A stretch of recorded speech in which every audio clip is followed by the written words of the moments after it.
with diamonds in our eyes. Out with the vampires under a midnight sky. My mind so hypnotized. It was exciting. It was the 90s.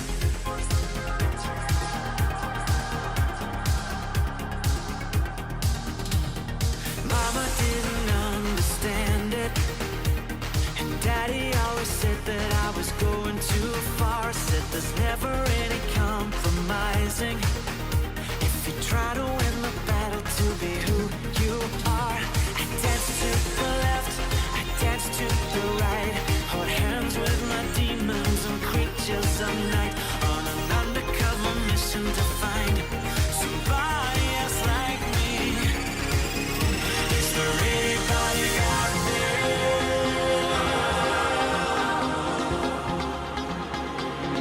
Is there anybody out there?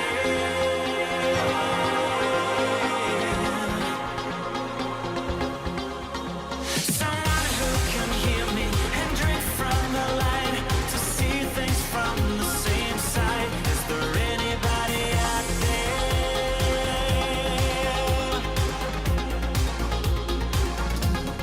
5 years later,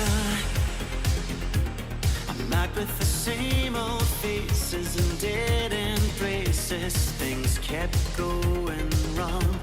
I'm getting to thinking my daddy was right all along. So will you take a little walk on the wild side? Be careful that you never slip your hands from the wheel. There's never any compromising when you're blinded by reflections from the part of you that's real. I dance to the left, I dance to the right, hold hands with my demons and creatures of night, on an undercover mission to find somebody else like me. Is there anybody out there?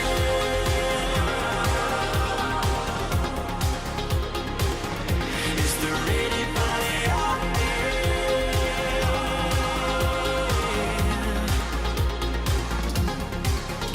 Someone who can hear me and drink from the light, to see things from the same side. Is there anybody out there?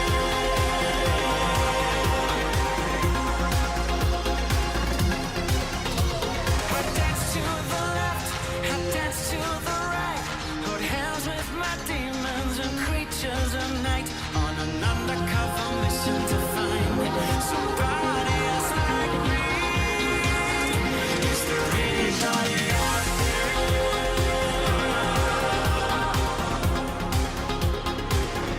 Is there anybody out there?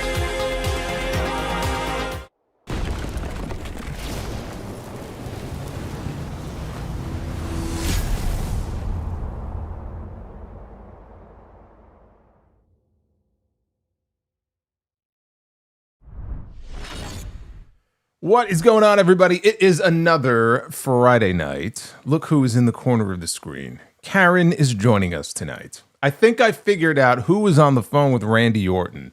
This right here is where he is getting all of his instructions from. I finally figured it out. She's going to join us for the remainder of the show here tonight, so don't mind her in the corner of the screen. You know, last week's SmackDown had that big angle at the very end with Randy Orton and Cody Rhodes and the heel turn, or what we thought was a heel turn. And the rest of the show was basically garbage. Last week's SmackDown was fucking terrible. So where do you go from fucking terrible, right? I mean, on the scale of, like, in terms of quality of the show, fucking terrible is pretty much at the bottom, right? It'd be hard to be any worse, I think, than that show was last week. So I thought tonight's show was an improvement from where we were last week, which is not to say it was a great show, but there was good, there was bad. I think there was certainly a lot more to like about this show. There were three main things as I see it when it comes to tonight's show. First of all, we had a wild open and a wild close to the show. There was a lot of chaos on this show. Chaos is not a bad thing. I mean, it can be a bad thing, but chaos in this case, because everything has just felt so boring and so lifeless. Chaos is a good thing. So we had that at the beginning and we had that at the end. Three things. Randy Orton had a story thread that ran throughout the entire show, or at least from the moment he came out for his promo, which maybe was at the top of the hour, right? The first hour heading into hour number 2. And there was a story thread with him because we got him on multiple segments, a couple of backstage segments. They closed the show with him. Well, basically closed the show with him. I like that. That's good. When you can thread things along throughout the 3 hours like that and try to keep people hooked in to find out what's going to happen next, that's a good thing. We had that with Randy Orton tonight. We had Jacob Fatu and Drew McIntyre. We were promised a match tonight, okay? We were scheduled to have Jacob Fatu one-on-one with Drew McIntyre. Now, if you've been paying attention, Drew McIntyre and Jacob Fatu have no other obvious opponent for WrestleMania other than one another. So I was not expecting much more beyond, honestly, an angle, basically, on tonight's show. Yeah, if we had gotten a match, we weren't going to get a definitive winner anyway. So I wasn't too bothered by that. We had them, though, all throughout the entire show. They were beating the crap out of each other in the parking lot. At the beginning of the show, we had a car accident. Then they brawled out into the building. And then throughout the night, they were brawling in the back. And then the show closes with the two of them outside on some kind of fucking structure. I don't know what the hell this thing was, if it was an oil rig or what. But they're up there and they're fighting on the ledge of this thing. And then they plummet to their deaths down below. And they go off the show with Nick Aldis frantically calling for medical. Oh my God, these two men have just killed one another. Right, he's thinking of just all the insurance issues he's going to have now. By the way, WWE security, fucking useless. Up and down this, whether it's Randy Orton, whether it's Jacob Fatu and Drew McIntyre. How are these men going to be allowed to brawl continuously for 3 hours? They were in a car accident in the parking lot. And from the moment the show went on the air to the moment the show went off the air tonight, they never stopped fighting.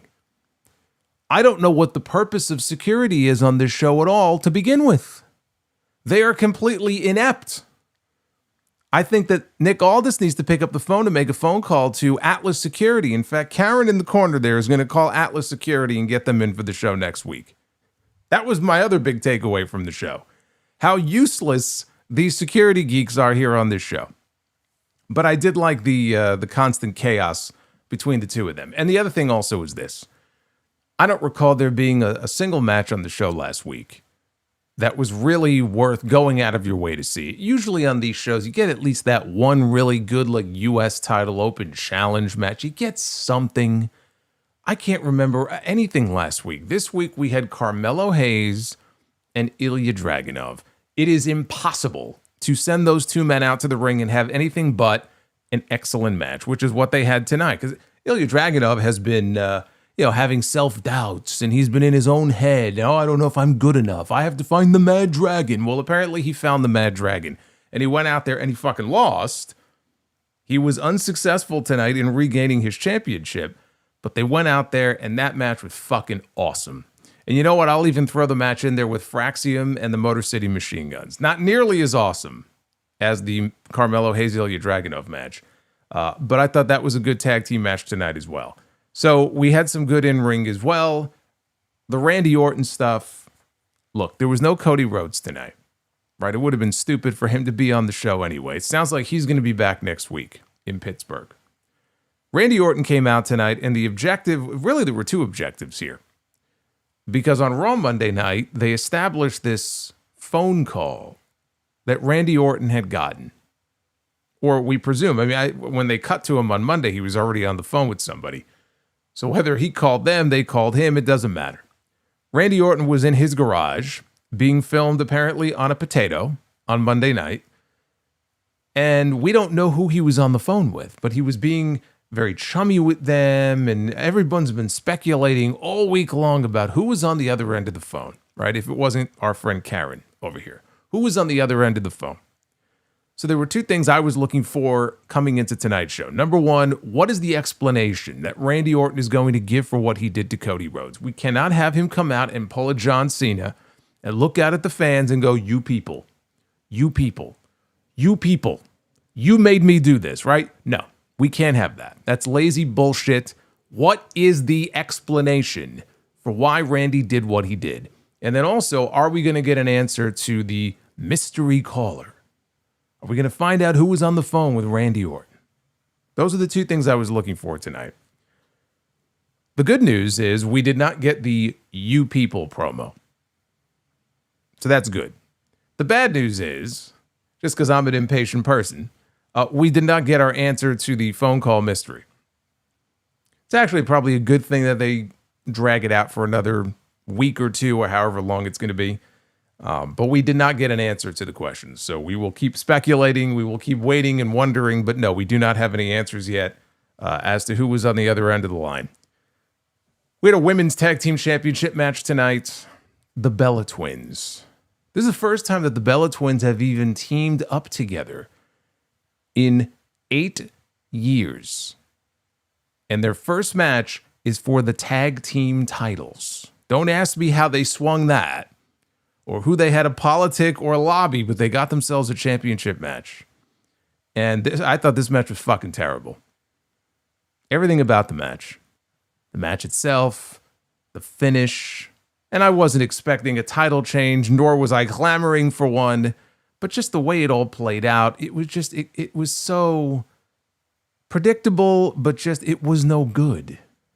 It just was no good. You know, you would want them to highlight the best that you have of the women's tag team division, which has been, I won't say on fire, but just in terms of the attention that they have given it over the last 6 months plus, you would want to put your best foot forward.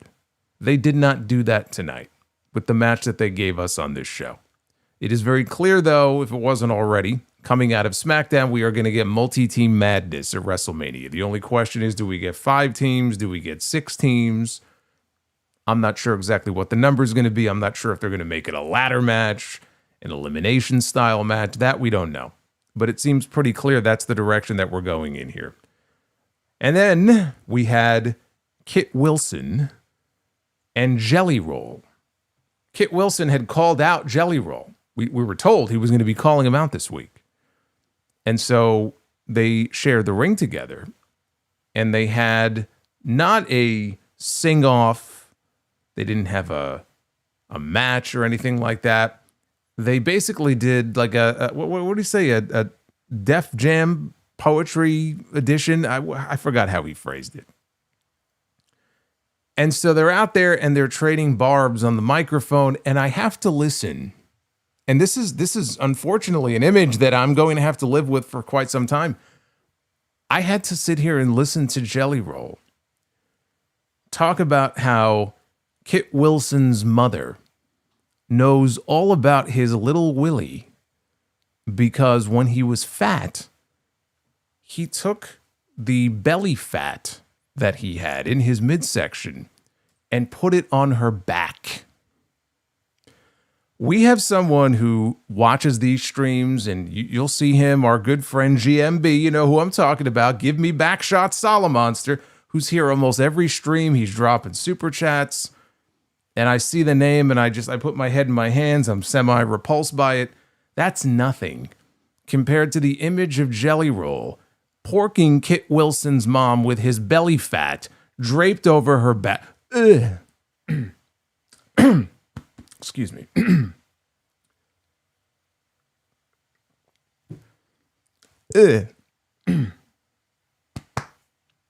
going to try to hold it in. I'm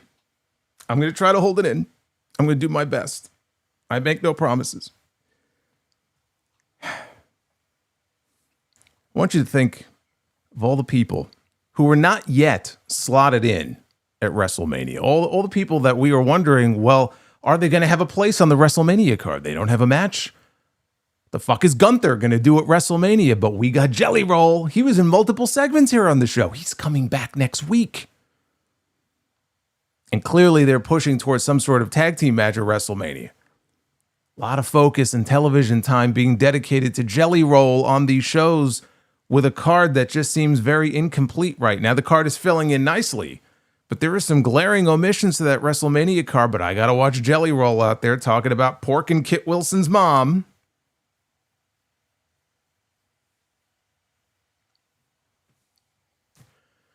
This is your SmackDown review. It is Friday night, March 20th, 2026. I am a very nauseous Solomonster after what I just talked about. Hit that like button and subscribe. If you have not already done so, Super Chats are open. We will hang out together a little bit later. You will also see them popping up on your screen. Hey, Dion Moody just subscribed. Dion, I'm sorry you had to join at a time where I was talking about something so horrible and so awful. I promise you it's not always like that. Anthony, you as well. What a terrible image, by the way. What a horrific image. Yeah, EO, thank you. That's another one right there. I mentioned Gunther, fucking Gunther, Julia, EO Sky, but we got Jelly Roll all over the place. Spin the wheel. I have one pair of skinny jeans, and I'm going to wear them every week just to piss you off. Thank you, Big Dave. Hey, Asuka, with a $2 super chat. We're going to spin the wheel because we need to know what our likes goal is going to be tonight for our Be the Booker segment later. Let's find out. 500 likes. All right, so that is the goal. We are already at 343. This should be a slam dunk. Before I'm even halfway done with this review, we should already hit the goal. I want to do 600. Anyway, if we hit the goal, we will do Be the Booker a little bit later on in the stream. You know, Karen in the corner there is kind of intimidating. I feel like she's looking at me. She's kind of unnerving, isn't she? Show opened with a recap of last week's WrestleMania contract signing and the vicious attack that Randy Orton, the vicious beatdown that Randy Orton laid upon Cody Rhodes. So we see Jelly Roll. There he is again, arriving. I'll never be able to look at Jelly Roll the same way as long as I live. He walks out of his, I guess, the car or whatever, and from the opening segment of the show, Jelly Roll was on my screen. And so he arrives at the building, and a bunch of referees and officials, they blow right by him. Something's going down behind him in the parking lot. So the cameraman begins to run, and we see that there was a car accident. One car has slammed into another. And Drew McIntyre is fighting on top of the hood of one of these cars with Jacob Fatu. I think he pulled him through the windshield even. And he's beating him on top of this car. Just beating him off. So Drew gets dragged away by the officials. Fatu is bleeding from the forehead, which is very interesting because that means that we had blood in back-to-back segments here on SmackDown going back to last week. We ended the show with blood, and we opened this week's show with blood. And I'm watching this, and I'm like, what am I watching? What is this, AEW? What am I watching here? I thought I already watched Dynamite the other night. So an angry Drew McIntyre, he storms down to the ring, into the building and down to the ring. And he said what happened to Fatu is because his WrestleMania main event was taken away from him. Yet another week where we have to listen to Drew McIntyre come out and bitch about being screwed. So he's interrupted by Nick Aldis, who asks Drew what his problem is. And he talks about how he's never seen someone as self-sabotaging as McIntyre. He said McIntyre wants to be on his way to WrestleMania, but the only thing he's on his way to is unemployment. So Drew says that Aldis' son Donovan should be ashamed to have a corporate stooge as a father. There's a commotion, though, because here comes Jacob Fatu. He is making his way down to the ring. Now the officials are trying to block his path. They don't want him to come down to the ring. And he gets into the ring. And he just launches Drew McIntyre over the announce desk and into the ring post outside the ring. He's got him laid out on top of the desk. Finally, the officials get him away. Fatu, though, charges back in, and he leaps off the barricade, and he splashes McIntyre through the announce desk, which does break. You know, sometimes these things don't break, but the announce desk collapsed. And so I thought to myself, that's more like it. You know, I saw Jacob Fatu getting his ass handed to him in the parking lot at the beginning of the show. And I'm like, man, he better get his revenge here before the show is over. I want to see Jacob Fatu, the madman. I want to see Jacob Fatu, the killer. I want to see the Jacob Fatu that goes out there and goes like that, you know, where he has that freak outfit that he does. Right? That's what Jacob Fatu died. It was like he's possessed or something. And that's what we got. That's what he did. Right? We got Jacob Fatu fucking up Drew McIntyre. I said that's more like it. And again, we didn't get the match that we were promised. We didn't get the match that we were scheduled to get. We all know we're going to get it at WrestleMania. This was more of an angle that, little did I know, we were not done with this yet. This was the beginning of it. This would carry on throughout the entirety of the show tonight. But in the end, this accomplished the same thing that any match would have accomplished. We all know this is going to Mania with a stipulation of some kind. I have a theory about what that stipulation may be. And we'll get to that later. We had Damian Priest. You know what's funny? Of all of the things that I mentioned here at the beginning of this review, I mentioned almost everything that happened on this show. The one thing I forgot to mention was the fact that we had a tag team title change on this show. It is so inconsequential that I completely forgot. Now you have to excuse me anyway because these shows are like 7 hours long. But I had completely forgot that we had new tag team champions crowned tonight. But we had a tag team title match to open things up. Damian Priest and R-Truth against the MFTs, comprised of Tama Tonga and JC Mateo. So apparently it is, or was, Freebird rules with the tag team titles. So they got the heat on Priest for a while, which led to a hot tag to Truth, which is kind of weird. It's a little weird, no? You would think that they would beat down Truth and then let Priest get the hot tag, but they did it in the opposite order. So Truth tags it. But then again, honestly, the fans probably care more about R-Truth than they do about Damian Priest these days. Sad to say, considering this man is a former world heavyweight champion, but that's kind of where we're at.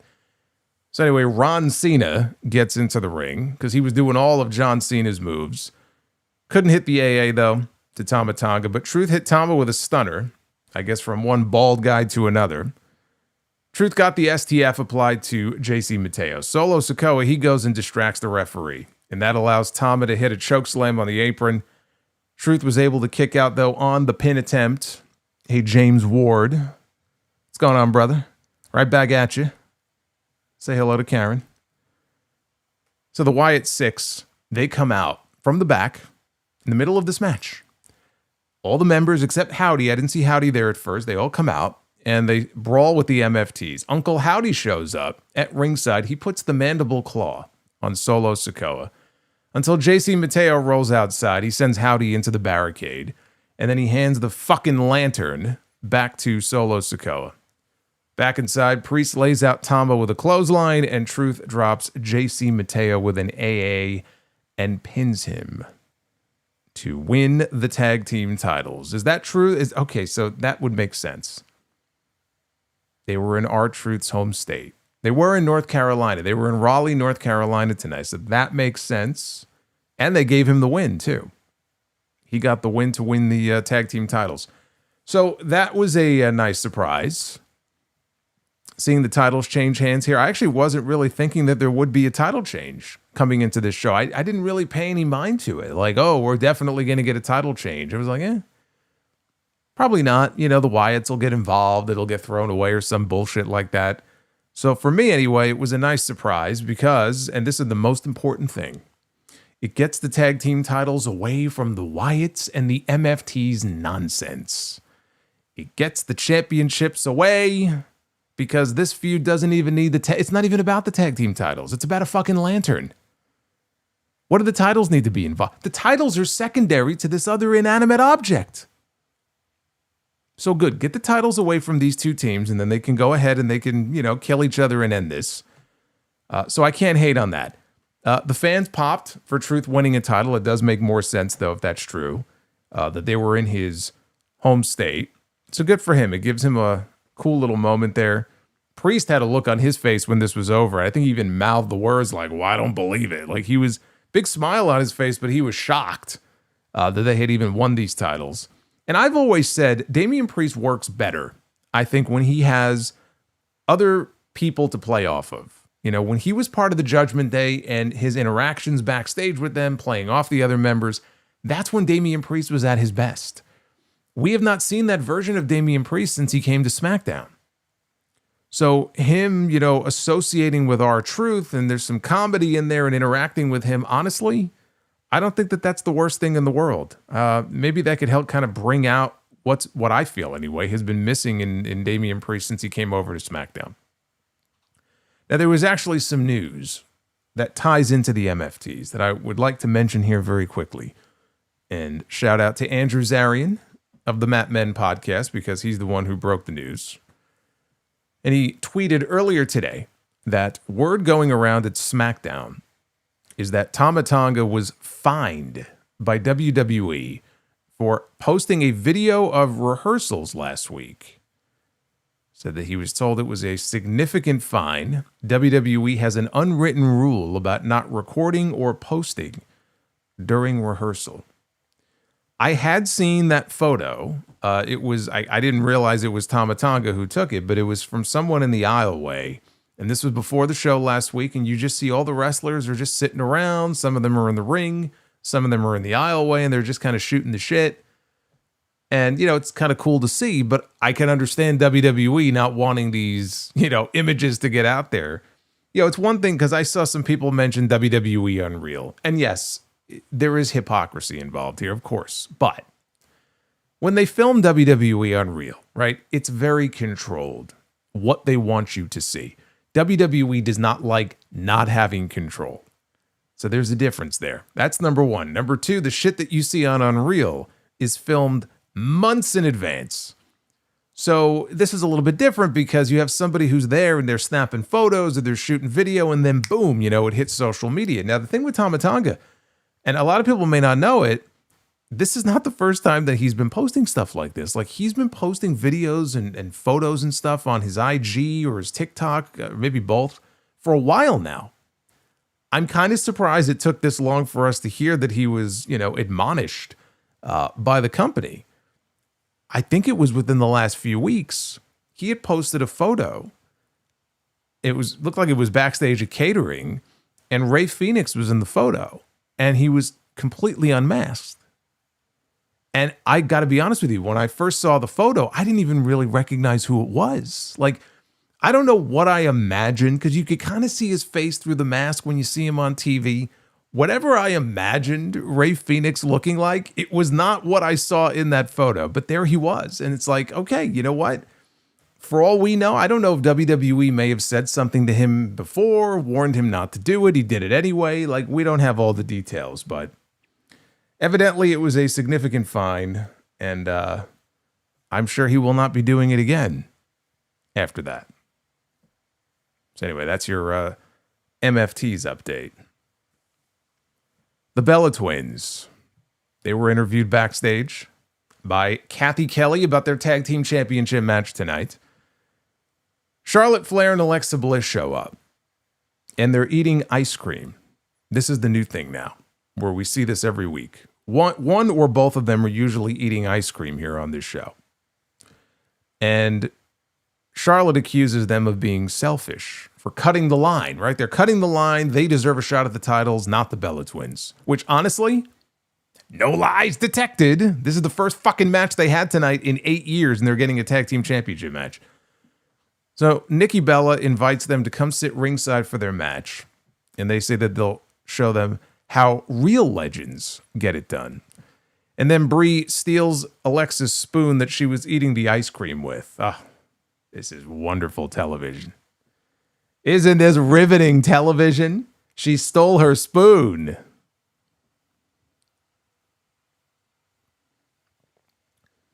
Yes, she spooned Alexa. Meanwhile, we go from that wonderful segment to another wonderful segment because we go back to Johnny Gargano. And I'll give you one guess what Johnny Gargano was doing. If you said laying on a crate, congratulations. I don't have anything to give you, but you win. Laying on a fucking crate, as he's been doing every week for at least the last month and a half. I don't know how long it's been. Really, ever since he lost his tag team partner. And Tommaso Ciampa left to go to AEW. Johnny Gargano has been in a deep depression. I would be too if I was booked the way that Johnny Gargano was on this show. So he was laying on this crate all depressed, and Candice LeRae is still trying to figure out, a solution to all this. Trying to figure out what to do here. I mean, at this point, I would say divorce should be on the table. Danhausen shows up, and he offers to help, but he's going to need $20. And Candice obliges. She gives him the money, and then he vanishes. So evidently, Danhausen is a modern-day Buzz Sawyer. Hey, I'll train you, kid. Just pay me $3,000. Then you pay him, and he just kind of up and leaves town. Go ask the Undertaker. He'll tell the story. In the back, so I guess that means Danhausen is a carny. Yeah, he's perfect for the wrestling business. We go to Kathy Kelly, and she was there to interview Sami Zayn. Speaking of depressed, why does it feel like everybody on this show is depressed? Sami Zayn has looked depressed for weeks and weeks. He's smacking water bottles around. Johnny Gargano is just comatose, basically catatonic, laying on top of a fucking box every week. Drew McIntyre goes around talking about how screwed he is. Everyone's so fucking miserable on this show. She wanted his thoughts on what happened last week to Cody Rhodes. Sammy has a match with Aleister Black tonight, he said, but he can't stop thinking about what happened last week. It's hard. Look, I don't disagree with you in the chat. It's hard not to be depressed about SmackDown. You know what? I think you're on the right track here. I can't really blame any of these people. I'd be depressed too if I had anything to do with this show. I'm depressed just sitting here reviewing it on most weeks. This week wasn't as bad as usual, but this show is pretty fucking bad. But he can't stop thinking about what happened to Cody Rhodes. He said that he's said a lot about Cody recently. He has said a lot to Cody, but Cody always tries to be good. Cody always tries to do everything he can for the fans and be a good person. And look what happened. Look what it got him. It got him all bloodied up and stretchered out. And it's made Sammy rethink everything he believes in. Maybe the world he believes in simply doesn't exist. So Trick Williams shows up, puts himself over for beating Jacob Fatu last week. Sammy says, we don't have to keep talking. We could throw hands right here and now. And Trick says, hold up. You got a match tonight. If I have time, maybe I'll come check it out. So that led into Fraxiom. They took on the Motor City Machine Guns. Lots of fast-paced action, as you would imagine, especially Nathan Frazier, who, he's like a bullet out there. He did a dive out of the ring at one point onto the Machine Guns, where he basically, I don't even know if he barely touched them, but he basically was like right in front of the announce desk, and he basically did a flip out of the ring and landed over them. He like vaulted over them, almost ran right into the announce desk. This guy's out of control. But as you would imagine, a lot of fast-paced action here from two teams that, frankly, are very underutilized here on this show. The tag team division has been in shambles for a while. But these two teams are very much underutilized. And before people say, oh, well, they're not over. They're not over. Yeah, well, how are you going to get over if you don't come up with good stories for them to be involved in and consistently feature them here on these shows? Of course they're not over. How are they supposed to get over if they're either never on the show, or when they are finally on the show, you have them in the back playing therapist to Johnny Gargano, who's laying on a box? Or they're stealing a mask. Remember the whole mask angle with Gargano stealing Axiom's mask? Oh, compelling TV. Why don't you come up with some good shit for them to do and give them a reason to actually go out and do what they do best? The only way these teams are ever going to get over is in the ring. Because let's be honest here. We're talking about Fraxiom. We're talking about the Motor City Machine Guns, two very talented teams, okay? Personality-wise, character-wise, there's nothing going on there, okay? None of these guys are ever going to go out there, and no one's going to ever mistake them for being the most compelling characters on the show. What are these guys known for? They're known for going out there, you ring the bell, and they have great wrestling matches. So now it's up to you, if you're on the writing team, to come up with compelling stories, to wrap around those matches, to give them a reason to go out there and do what they do best. Because we don't want them just going out there having random matches, right? You want to have a reason for them to go out there and fight this team and that team, right? But you got to work cohesively here. You got to help these guys out here. You signed them. You brought them into the company because you saw something in them. Now do something with them. Don't just discard them because, well, the fans aren't really reacting to them. So, hey, we tried. No, you didn't. No, you didn't. I mean, like the Motor City Machine Guns, what have they been doing over the last few months? We know they've been there. Street Profits have just completely vanished off the face of the fucking earth. DIY's not a thing anymore, so they lost some teams. Right? Pretty Deadly. They've lost a whole bunch of teams. Los Garza, I mean, how often are they on TV? Of course nobody cares about these guys. Candice LeRae, she appeared in the aisleway late in this match. And she wanted to get an up-close view of the match, but the question is why? Why is she out here? So we got a suicide dive party from Fraxiom to the Machine Guns outside before Candice then walks down to the ring and she nails Nathan Frazier with a cheap shot. And that knocks him backwards into a Chris Sabin roll-up and he wins it for the Machine Guns. So they played it like Sabin had no idea what Candice did. Alex Shelley clearly did. He was looking at her. He was standing behind Sabin. Sabin celebrating. You can see Shelley in the background, like looking over at Candice, looking at Sabin, looking at Candice back in the aisle. So he was well aware of what had happened there. And look, the best I can say about that, it may not be the best story, but at least they are finally coming up with some kind of story. I mean, we got to move this shit along, though, with Gargano, but some kind of story where they're making you think, is this going to drive a wedge between the members of the Machine Guns? Sabin didn't know what happened, but Shelley did. It's very weak, but it's something.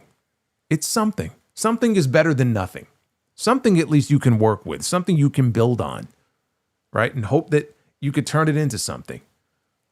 So at least they're trying something with these guys. I got to tell you, though, on the Johnny Gargano stuff, I don't know how long he has left on his contract. I haven't heard anything or read anything about his contract being up imminently or anything like that, or any sort of expectation he's going to join his partner in AEW. But boy, Johnny Gargano is dead in the water in this company. Like he's done. He's done.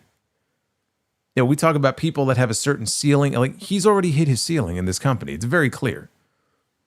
Like what is there for him to do? He is still hanging out with the tag teams. He's not a tag team wrestler anymore. He lost his tag team partner. But yet he's still doing this silly angle and hanging out with Fraxiom and with the Machine Guns. Why? Where is this leading? Like, what's the end goal with this? Eventually he won't be depressed anymore? Okay, great. So then he'll be back to his normal self where, again, he'll be on television maybe once a month and he won't be doing anything of substance. I don't see a future for him in this company. I really don't. At least if his contract was up and he wanted to leave and go somewhere else, he could reunite with Ciampa, and there is a tag team division that I think those teams that they have over there, honestly, would fit their style a lot better. And I think that's true. The teams they have over there in AEW, DIY, working against those guys, it would fit like a glove. That would be his best option at this point. Because you cannot honestly sit there and tell me that at the end of all of this, Johnny Gargano is going to be in a spot that's any better than the one he's in right now. Very clear to me that whatever Triple H saw in him in Black and Gold NXT, and I mean, he was such an important, pivotal part of that brand. This Triple H on the main roster with all the other big names they have, Johnny Gargano just don't fit in there. But if he's content to just lay around on a crate every week, fly himself all over the country and just lay on a crate, then hey, make that cheddar. I hope the money is good. I don't really know what else to say. Then it was time to hear from the man of the hour. It was time to hear from Randy Orton. Cinematic says, Shelly and Gargano will be a new tag team, and they will kick out Chris Sabin. Ah, okay. So then that's the end of Chris Sabin. There's no good outcome in any of these scenarios for any of these guys. That would be a terrible idea. It keeps the lights on. Yeah, I guess so. I'm just saying he'd be able to keep the lights on there too. But I think for the style of match that he became so well known for having in black and gold, it would be a better fit for him. That's all I'm saying. Not that AEW needs to just keep filling their roster up with more people, but I'm just saying in terms of like a fit, that would seem to be the better fit. So Randy Orton was out to the ring next, and he was by no means booed during his entrance. In fact, the fans cheered, and they sang his song as he made his way down to the ring. And I'm watching this, and I'm just thinking to myself, poor Cody. Man was massacred. He was left in just a bloody heap last week, and these people, they just want to sing for Randy Orton. That's all they want to do. So Orton grabbed the chair, he sat in the ring, and he said, for years, the fans would sing along to my entrance music. What a feeling it is. The love that you people show me means so much to him. So he tries to give it back, and he signs autographs, and he signs their posters and their replica belts, and whatever they put in front of him when he comes down to the ring. He'll see a little kid that says, Randy, it's my birthday. And so he'll go over and he'll wish them a happy birthday. And, he knows that kid is going to remember that moment for the rest of his life. He loves that, he can put a smile on his face. That smile, he says, though, smile that all of this puts on Randy Orton's face, he says, is the emptiest feeling that he has ever felt in his entire life. Now, you would think at that moment the fans would go, boo. But not really. The fans were not interested in booing Randy Orton, even though, and maybe they didn't realize that he was insulting them. I don't know. But they didn't care. So he said he's been doing this longer than most. But nothing lasts forever. So when the time comes that he has to hang up the boots, he doesn't want that to be his legacy. What he wants to be his legacy is how many championships, how much championship gold he's put around his waist. And he got cheered. They cheered it. They are agreeing with everything this man is saying. Yes, it should be about championships. That's what your legacy should be based on. Not signing autographs for the little snot-nosed brat in the front row. Oh, Randy, it's my birthday. Sign my card. I go, fuck you. It's not about that. It's about championships. You look over my shoulder. It's about championships. The fans agree. Not long ago, he said he won the Elimination Chamber. He was going to fight Drew McIntyre for the title. But then Cody came into the picture. And he beat Drew. He took the title. And he didn't know if he could be who he had to beat Cody. Says he loves Cody like a brother. Still does. He still loves Cody. But last week, Cody took all that weight off his shoulders when Cody told him he needed Randy to be the best version of himself. He needed Randy to listen to the voices. And he goes, sometimes, and this is what Cody doesn't understand, he says, sometimes he's not in control of the voices that are in his head. But he knows that he needs that killer instinct to add number 15 to his legacy. And he's going to do it with an RKO at WrestleMania. And he got loud RKO chants from the crowd. He says, I hear voices in my head. They counsel me. They understand. They talk to me. They tell me that I'm going to beat Cody Rhodes. And the fans cheered. They tell him he is going to beat Cody Rhodes for the WWE Championship. He's getting more and more intense now. He is beat red, okay? Like his head looks like it's going to pop off his shoulders. He's getting so intense now. And with that, he placed the microphone down on top of the chair that he was sitting in, and he gazed up at the WrestleMania sign. There was not a single mention by Orton here in this promo or by the announcers. It was never even broached, to the best of my knowledge here, by the announcers of what we saw Monday night, the segment they inserted into the show with the phone call, which is one of the things I was waiting to see if it was going to be addressed or resolved here on this show, right? Who was he on the phone with? There was no mention of it, which was very odd that it wasn't even just mentioned by Joe Tessitore, Wade Barrett. It just wasn't even a topic of conversation here. And obviously Randy didn't, address it in the promo either. We did get a small follow-up to it, though, later on in the show. So it was addressed, kind of. It was addressed later on. But as I'm sitting here watching the promo, I'm like, man, one of the things I was most looking forward to seeing him talk about, and I didn't know if it was going to be revealed, but at least address, who he was on the phone with on Monday night. And here in this one, that never came up. The rest of the promo, honestly, it was about what you would expect it to be. I was watching some people in the chat earlier, and there was some divided opinion on, the nature of the segment. It was boring, or, it was pretty good. Everybody was pretty much unified in the idea that Randy, he looked like he was about to explode. Because when he gets all wound up like that, that's what happens. To me, it wasn't great and it wasn't terrible. I think that all it did, and we didn't learn anything new. There was no new information really in this promo that we did not already surmise by watching the end of the show last week, or what I talked about in the review and on the podcast, as far as the kind of the idea, I think, behind what they were going for here. He struggled with, how am I going to be that old Randy Orton if I have to do it against this guy? Right? This is my bro. I love this guy. I don't want to kill this guy. Drew McIntyre, I'll kill him.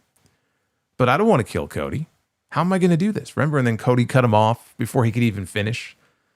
And Cody's like, I want the best Randy Orton. I love you. I'll always love you no matter what. And I said, as soon as he said that, it was a weight off of Randy's shoulders. Like, okay, I'm glad you said that. And then, boom, right? Kicked him in the dick, bloodied him up, fucking smashed his head in with the chair. It's almost like Cody gave him permission when he said that to do what he needed to do. And that's basically what he reinforced, here in this promo. He gave him permission to be that version of himself that he needed to be, because the only thing that matters to Randy Orton right now is winning number 15. I said it's been like 6 years since Randy Orton has been WWE champion. He has not been a world champion in 6 years. So this is something that is long overdue, and everything is about number 15. It's everything that I was waiting for and hoping for Cena to talk about going into WrestleMania last year, right? Where it's all about number 17. It's all about cementing his legacy, not because I want to ruin wrestling, but because this is so important to me. I'm willing to go the extra mile and do whatever it takes to get there, to be that version of myself that I need to be. So again, it's exactly, I think, what many of us figured the story behind his actions would be. He just articulated it here. But we didn't glean anything new from it or anything like that. I'm just very happy we didn't get the obligatory "You People" promo where he just went out there and healed on the fans and blamed the fans. It's all your fault. Because that would have been fucking lazy. We got it last year. We get it almost all the time from so many people when they turn heel. You can't just run back the same play over and over again. So I was at least happy they didn't go in that direction. He was not overly heel in this promo. Yeah, you watch what happened last week. It's the Randy Orton heel turn. They're playing it in a very interesting way, though, where it really wasn't a heel turn per se. It was just Randy allowing his kind of evil thoughts to intrude. Because you can see, even when he attacked Cody or Cardona tonight, kind of he stops, right? He puts his head in his hands like, oh my God, I can't believe I did this. Oh my God, I lost myself there for a second. He's crazy. He's crazy. He's still coming down to the ring and smacking hands with little kids, and they're singing his song, and he hasn't fully gone heel just yet, right? We've had flashes of it so far, but he hasn't fully taken the leap yet. So they're playing it, I think, in a very interesting way. The thing is that these fans are not going to boo him. It's going to be a challenge. If the goal is to get them to boo Randy and cheer Cody and not have like a split reaction, and I would imagine they had to already know this, but it's very clear from watching TV the last 2 weeks, you're not going to get that kind of reaction where it's all or nothing, one over the other. It's going to be challenging. But look, I have seen Cody Rhodes before, and he did this actually with John Cena last year. Come out and cut that fiery babyface promo. He did it with the Drew McIntyre feud as well. He can win those people over with a good fiery babyface promo. And if he can pull that out of himself, I think that will help. That will go a long way to just make sure you can kind of coalesce those fans around Cody, even if they still, some of them cheer Randy, that's fine. But what you don't want is just everybody booing Cody going into WrestleMania. Unless the idea is to, and this would be very interesting. Again, I don't see them doing this. I've talked about all the reasons why I don't think they should or that they won't. But the idea of a double turn, where if you do believe Randy has turned and embraced the dark side, Cody ends up embracing the dark side of WrestleMania. And since the people don't want to boo Randy anyway, it wouldn't be much of a stretch to kind of get them back on his side. And you do a double turn in Mania. Now that would be bold. That would be a bold move on their part.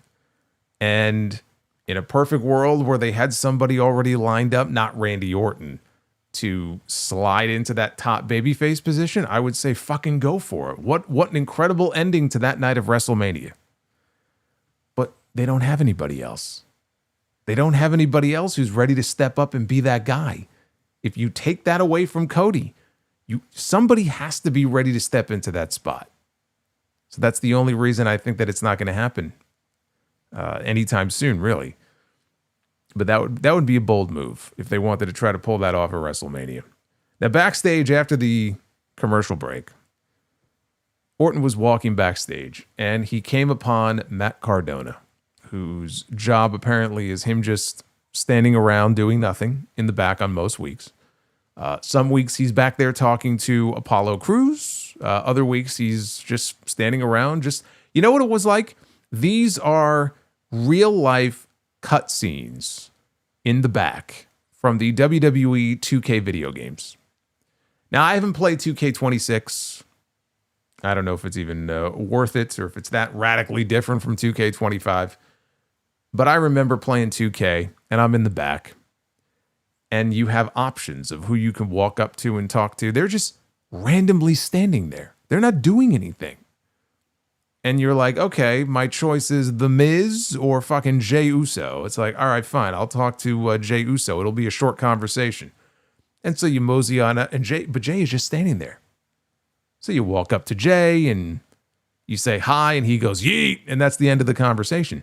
But that's what this is. Like random people just standing around in the back, waiting for someone to walk up to them so they can engage and have a conversation. So he bumps into Matt Cardona. Orton said, look, I got no beef with you. But you got something to say, clearly. Spit it out. And Cardona wanted to know what the hell was that about last week with Cody. Orton exploded on him. How dare you? You've got the nerve to talk to me like that. He asked Cardona, don't you have any action figures to go play around with? And he said, this was something. He called him a mark-ass stooge and an indie nerd. He just fucking buried this guy. 6 ways to Sunday back there. A mark-ass stooge and an indie nerd. Go play with your action figure. He should have said dolls to really put it over the top. He should have said, go play with your dolls. They're not dolls, they're action figures. See, he made a mistake there. That would have made it even better if he would have called them dolls. So then he said, you're wasting my time. And he went to go walk off. But then he came back and he gave Cardona a cheap shot. And then he looked down at him and he told him, stay out of my business. You wouldn't understand. Not the last time we would see these two together on this show. Yeah, he just buried him. He had secondhand embarrassment watching. Yeah, I'm not surprised. You mark-ass stooge, indie nerd geek. Go play with your dolls. We had Sami Zayn. Speaking of mark-ass geeks. Sami Zayn one-on-one with Aleister Black. The crowd was pretty dead for Sami's entrance. I don't think he has ever been colder than he is right now. At least not on the main roster since he joined WWE. Even though I have to say some of the backstage segments he's been involved in, especially his interactions with Cody, honestly have been some of the more compelling things on this show in recent weeks. I don't know what that says. I don't know what that says about this show. That those are some of the more compelling segments they've done, but when he comes out here now, you can sense it, with these audiences. They're not behind him in the way they used to be. And I don't think it should be all that surprising because I don't know that people really know where he stands right now. He's having all this self-doubt, and it's like every week is a fucking pity party with this guy. Nobody wants to get behind someone who feels sorry for themselves. Like every week, again, he's depressed like half the people on this show, and he's smacking water bottles around. And he doesn't, believe in himself. I know I could be a world champion, but never works out for me. But look at you, Cody. You got the belt. You're the golden. Like, shut up, dude. Like, you're a fucking loser. Like, no one wants to cheer for that. So something has to give very soon with him. Either he has to go heel or he just has to find a backbone and get a harder edge to him. Because right now, everyone's just sort of apathetic towards him, when he comes out here. So the lights went out just as the match was about to begin. And Trick Williams came out to ringside to observe. Now there's a man who gets a reaction every week. They went to commercial about 90 seconds into this. And during commercial, Trick stands up on the announce desk and he begins to gyrate. He's looking out at the crowd and he just begins to gyrate. And the crowd is chanting, "Whoop that Trick." And these people cannot possibly care any less about the match that is happening inside the ring. And Sammy's like glancing over at him to see what's going on. So late in the match, Sammy connected with an exploder into the corner. And the fans began to boo him. Okay? They began to boo Sami Zayn as he started to mount some offense here. I think that says it all. He tried for a haluva kick. Aleister rolled out of the ring. Sammy went outside, and he smacks Trick's leg off the announce desk. Trick was being a little too comfortable out there. So he smacks his leg off, and he puts Black back in the ring. Before he could go back in the ring with him, though, Trick stands up. He splashes his drink right across Sammy's back. Sammy turns around, and he's staring at him, and he looks like he's about to attack him. He looks back at the ring. He sees the referee is counting. He's up to 5 or 6. And he's got to make a decision. Do I go back in the ring? Or do I risk being counted out and beat the piss out of this guy? So he makes like he's going to go back in the ring, but then he turns around and he attacks Trick. And he begins to rain blows down upon him. He's pummeling this man. By the time Sammy gets back in the ring, though, he got caught. And I do mean caught. They showed a slow-mo replay of this. It looked fucking fantastic. He caught him right on he rocked his jaw with a black mass kick. And Sammy just crumbled in a heap on the mat. And that allowed Aleister Black to secure yet another big win. I say another because remember a month ago on this very show, Aleister Black pinned Randy Orton. Now that sounds great, right? He's got pinfall wins now over Randy Orton, who could very well be the next champion. He's got a win now over Sami Zayn. Right? Man, this guy's going places, except he's probably not because in both cases, if you remember the match with Orton, it was more about Drew McIntyre coming out and Drew McIntyre getting involved or just kind of distracting from what was going on in the ring. And that led to Orton losing. And he was kind of an afterthought. Aleister was. In this case, it was the same thing where it wasn't even really about Aleister winning. It was more about the stuff with Sammy and Trick. And Sammy allowing Trick to kind of get in his head and get to him. And Aleister was an afterthought. See, he's winning matches, but what does it really mean if he's an afterthought in all of it? I don't know where it's necessarily going to lead to anything of any significance for him. I mean, it's great that he's winning matches, but if you're not the focal point, it doesn't matter. Like, you could go out there and win all of your matches, but if you're just sort of background noise to the larger story that's going on, yeah, it doesn't really matter. And that's kind of where he is right now. So Sammy against Trick, I mean, that seems pretty evident at this point to be a direction for WrestleMania. I mean, they've been teasing it since January, really, when Trick came to the main roster. Sammy was one of the first people he interacted with. They haven't gotten along since. So at one time, I thought maybe Trick would be in line for a U.S. title match. Honestly, after tonight, maybe he still will be. I'd love to see it, but they've done nothing in that direction. And we are 4 weeks, actually less than 4 weeks away now from WrestleMania. Everything points to Sammy and Trick on that show. But again, with Sammy, they're going to have to come up with something real quick as far as this character is concerned. It feels to me like it's going somewhere soon. For his sake, I hope they get there.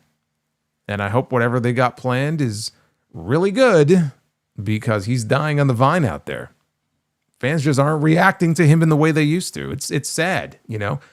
He used to be one of those guys on the show, and I'm not even talking just with the bloodline stuff, but he's always been someone that the fans could relate to as like an underdog. He's a great underdog on the show.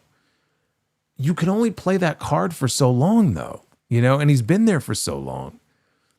Sometimes you got to find that harder edge, right? Or you just got to make some kind of a move. Maybe it's a heel turn. I don't know about even turning him heel. Like, I'm not even sure if that's the answer.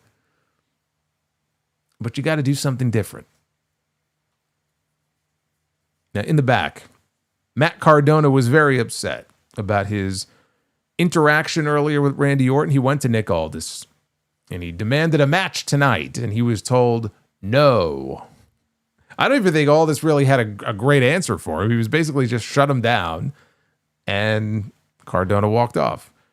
So then Carmelo Hayes shows up, and he's like, what is this I hear about the open challenge tonight being closed? Aldis tells him, yeah, well, somebody stepped up and made a compelling argument for a match tonight. Hayes turns around, and there's Ilya Dragunov, and he's ready for combat. He's dressed and ready to go.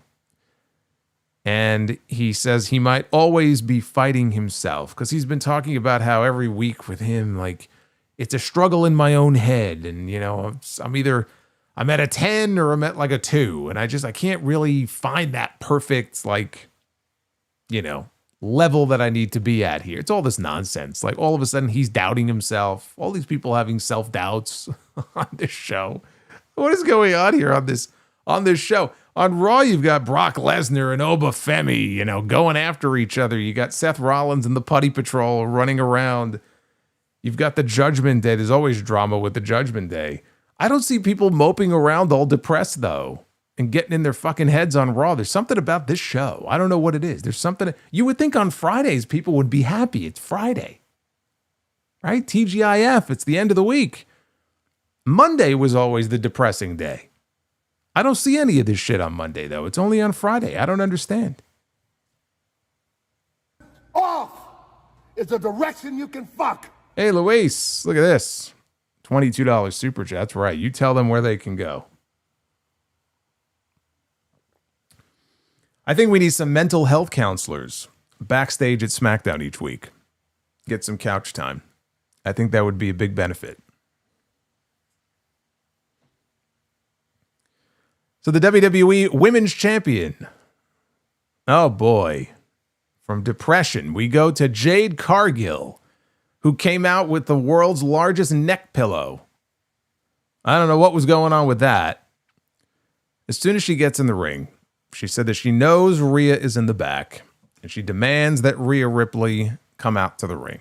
Rhea Ripley comes out. She gets the loudest reaction of almost anybody on the entire show. And she wondered, look, are we going to keep talking and doing this, or are we going to throw down? And Jade says, it's not about what you want. She said, I don't need the title, and I don't need the fans. She goes, with or without wrestling, I'm that bitch. She says this every week, by the way. I'm that bitch. I'm that bitch. I'm that bitch. Every week. She's not here to make friends. She's here to make money. So now she's lifting lines from other people's promos.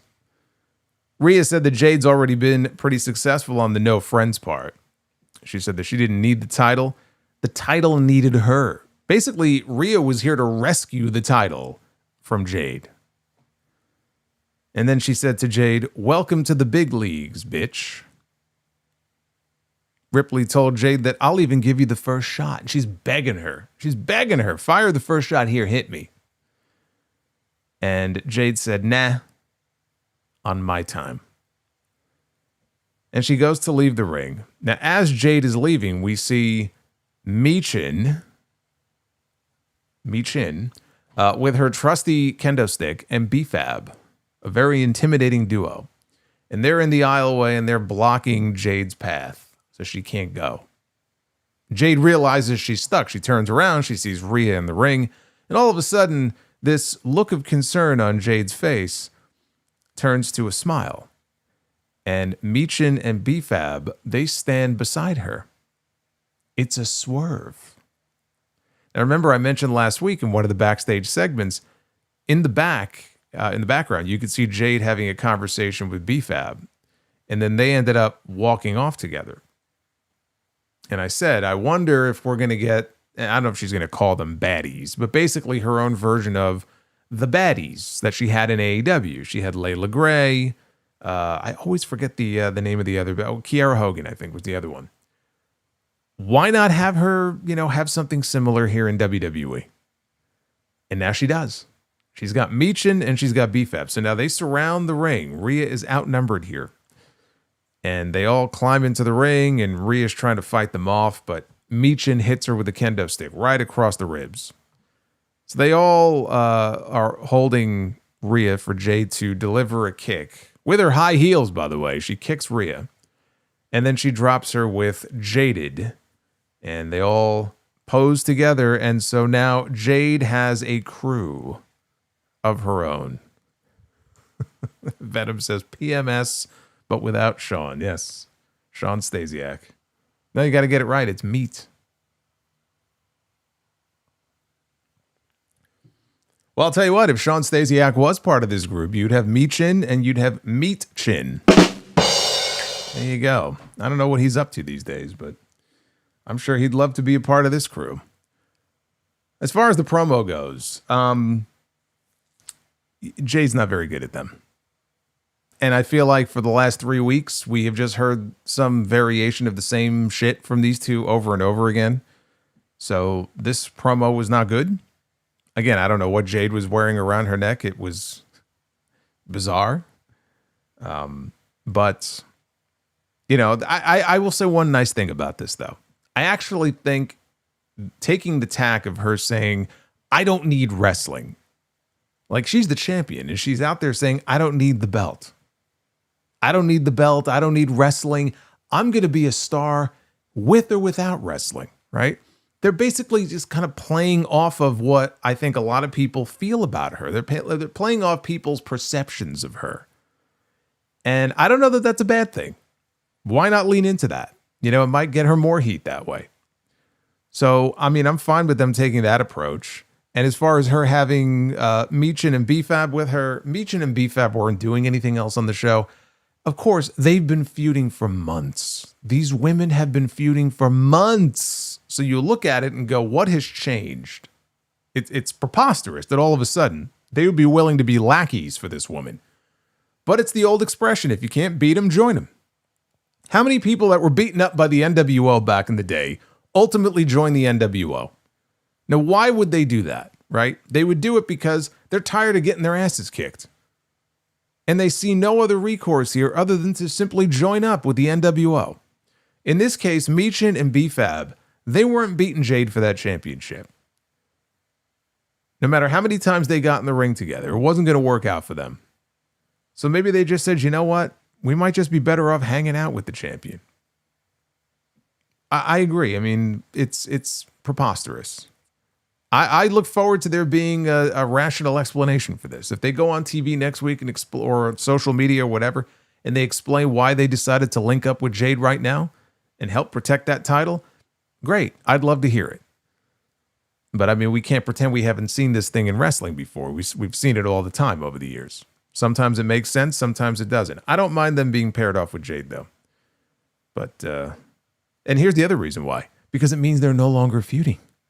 We no longer need any Jade Cargill Meechin matches or Jade Cargill BFAB matches. By the way, 2 women who I think have worked with Jade and both got injured working with Jade. Yeah, I'd rather be on the same side with her, too. Anyway, I don't really have anything else to say about this segment. This feud hasn't been hitting. This feud has not been hitting since they kick-started it. Maybe now Jade has some people to boss around. It's a new obstacle for Rhea Ripley to overcome. Now, try not to laugh when I say that, because it's Meechin and BFAB that we're talking about here. I'm sure Rhea Ripley is shaking in her boots, but don't laugh. But it does kind of stack the deck a little bit against Rhea heading into WrestleMania. And here's the other thing. It gives Rhea people that she could just go in there and beat and toss around. If they want to keep her and Jade apart as much as possible, she's got to work with somebody. We can't have 3 weeks of these promos. I'm sorry. Like, I can't do it. We can't have 3 more weeks of them coming out and going, hit me, I'm that bitch. Hit me, I'm that bitch. And then run it back again the week after. Like, we gotta change it up. I'm sorry. We can't just keep doing this over and over again. Oh my God. And so you wonder why I'm so like depressed about Bianca Belair not being back by now. Boy, is she needed on this show. Holy shit. We go backstage. The Miz and Kit Wilson are deep in conversation, talking about how Miz should approach the Jelly Roll situation. And Danhausen shows up. So Miz said, I'm not going to mentor you. And all of a sudden there was a ladder behind them that fell. Because you see, he was cursed last week. He's still cursed. So after Kit Wilson left, there was another ladder that fell, but it fell on the Miz and whatever.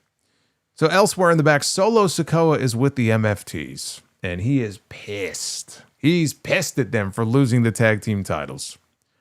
Tama Tonga tells Solo, give the lantern back. And I'm like, yes. Listen to Tama Tonga, okay? Listen to Tama Tonga. Give the lantern back. That's all you need to do, and this whole situation goes away, and I don't have to watch this anymore. So he tells him, give the lantern back. You haven't been yourself. In fact, you're starting to sound like Roman. Solo doesn't like that very much. He wants to know, what did you just say to me? And before things can get any more tense between them, all of a sudden, Jacob Fatu and Drew McIntyre, they brawl into camera view. They're still brawling. They've been fighting this entire time. Remember the Slammy Awards? All you old heads in here, you'll know what I'm talking about. If you remember, there was a Slammy Awards show. They used to do a whole show. This was the one they did in '87. There was a brawl. You talk about wild brawls with Harley Race and Hacksaw Jim Duggan. And they fight off stage into the backstage area. I would love to know if and when they pre-taped all of this, because I'm sure they did. They fight into the back. And dude, there are wild animals. There's chickens and there's roosters and there's just all kinds. I don't know what was going on back there.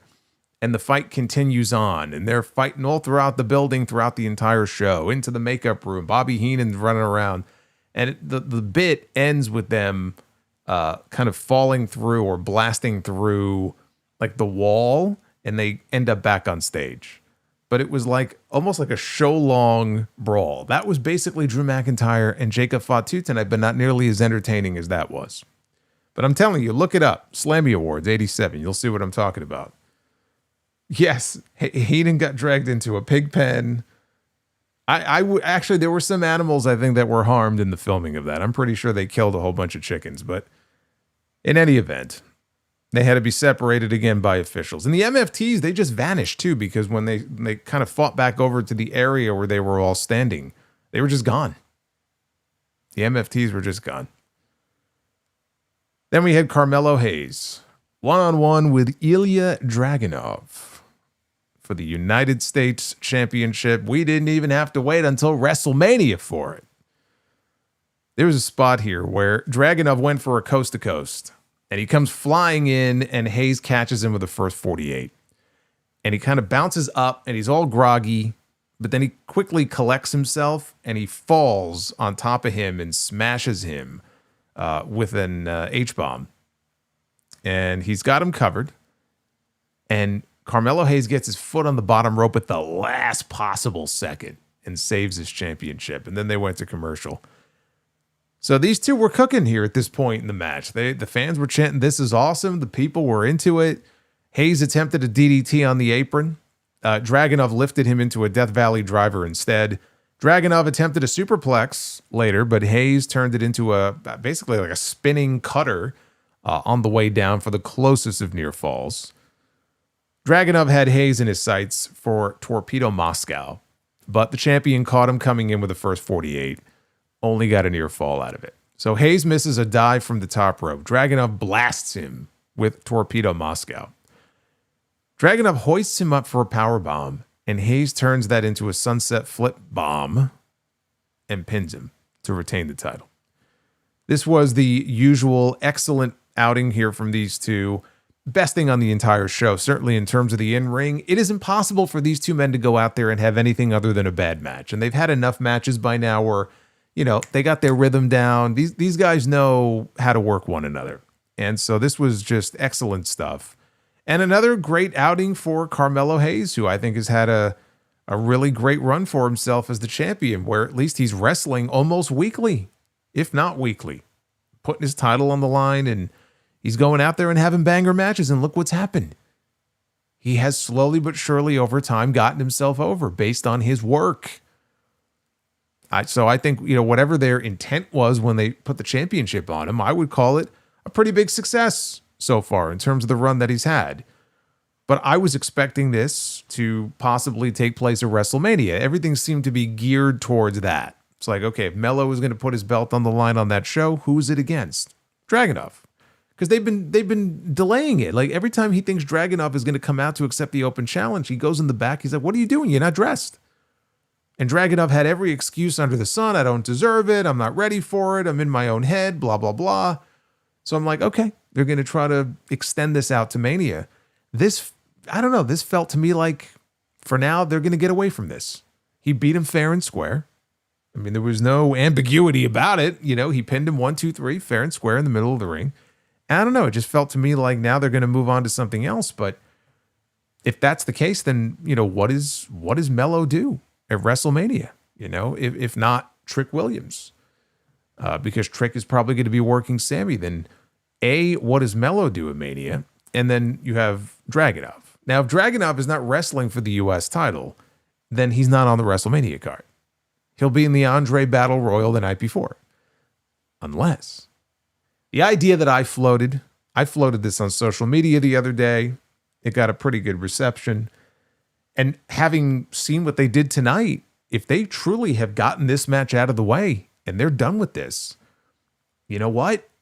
Maybe I'm onto something. And maybe it opens the door for a match at WrestleMania between Gunther and Ilya Dragunov. And in terms of how you explain it, it's very simple. He's been having this almost like an identity crisis, right? Again, where he's just lost confidence in himself. Dragunov went out there, had a great match, and he lost again. So what does he have to do? Let him show up on Raw with permission from Nick Aldis, because he came to the realization that the man that he needs to step into the ring with is the man that has tested him in between those ropes more than any other man that he has ever set foot in a wrestling ring with. And you have a few weeks to educate or re-educate people about the history between these two men from their battles in NXT and NXT UK, because there are people who probably have no concept of the history between them, but there is history between them. And it sure doesn't look like Gunther has anything lined up. We don't know if Rey Mysterio is going to be his opponent. If he is, Rey Mysterio's got a couple of broken ribs, one on the left side, one on the right side. We don't know if he's going to be healed up in time for WrestleMania. Do you really want to take the chance with someone like Gunther that you get to the finish line and his opponent is not medically cleared and you leave this man off the show. The man who handed John Cena a loss in the last match of his career, the man who ended the career of AJ Styles, at this moment has no clear direction for your biggest show of the year. That is absurd. So the idea, well, Dragunov and Gunther, that doesn't really make any sense, or it's beneath Gunther, he should be doing more. Yeah, well, guess what, motherfucker? Right now, he's not doing shit. So I would say doing something is better than nothing.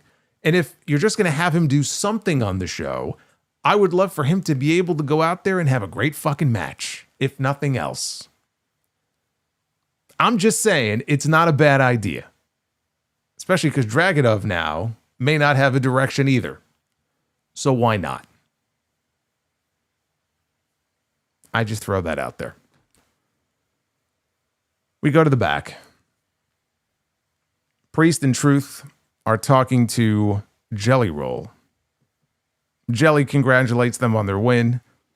So he walks off and he comes upon Randy Orton, his old friend, who shoved him down on his ass last week. Goes over to Randy and Randy apologizes for what happened. And Jelly says, I'm just worried about you. He knows what it's like to be the worst version of himself. He's not going to judge Randy, but he does wonder if Randy still knows what it means or what he means to this entire place. All the people who work here. He asks why he's trying to become a version of himself that he already overcame. And Jelly says he knows the husband and the father, Randy Orton.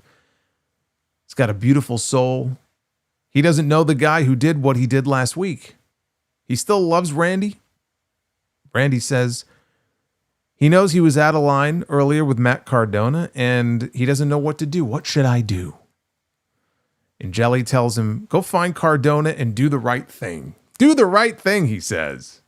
Randy agrees to this and thanks him, and undoubtedly this means bad things are about to happen to Matt Cardona.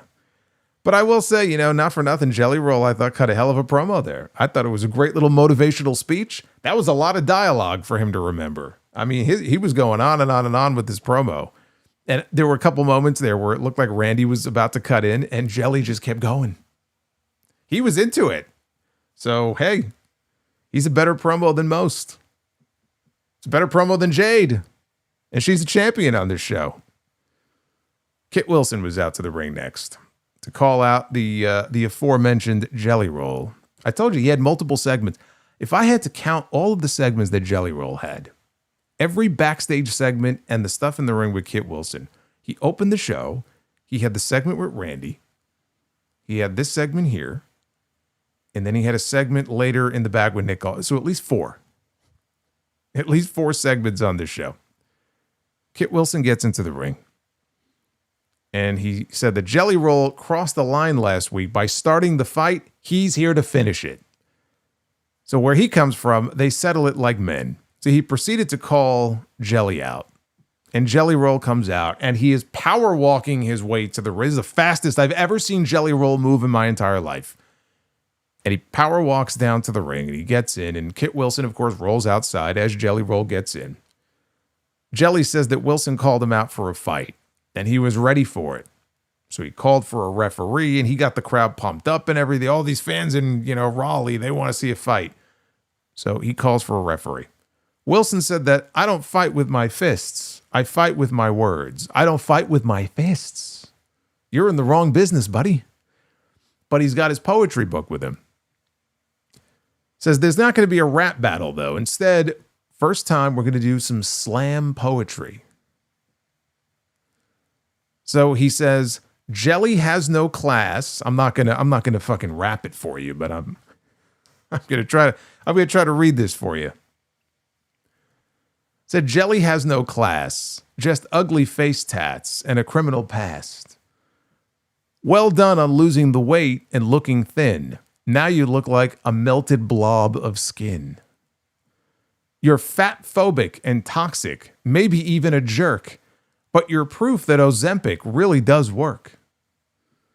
He ended it with a dick joke talking about Jelly's little willy and how he can see it now because he's no longer fat, you see, so he could see his dick. So then it was Jelly Roll's turn. See? I told you, man. Hey, I got some bars. I should have grabbed my hat. Jelly Roll had a hat. I should have taken my hat. I should put my backwards hat on. Fuck. Knew I forgot something. Did they think they were going to be clever with the slam poetry on a wrestling show? Actually, on the actual show, God, this is going back many years. The best one I ever saw. Halle Berry.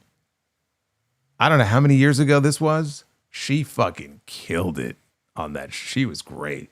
I mean, she's great anyway, but anyway. So now it was Jelly's turn. So Jelly Roll said, Wilson tried to destroy him, but he doesn't have to see his dick because Wilson's mother sees it for him. I mean, that's a bad enough visual, but it's like, okay, all right, we went the mom route here.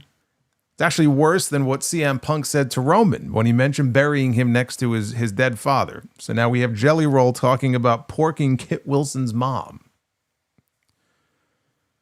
So, but then it got worse. I didn't know if it would get worse, and it did. It did.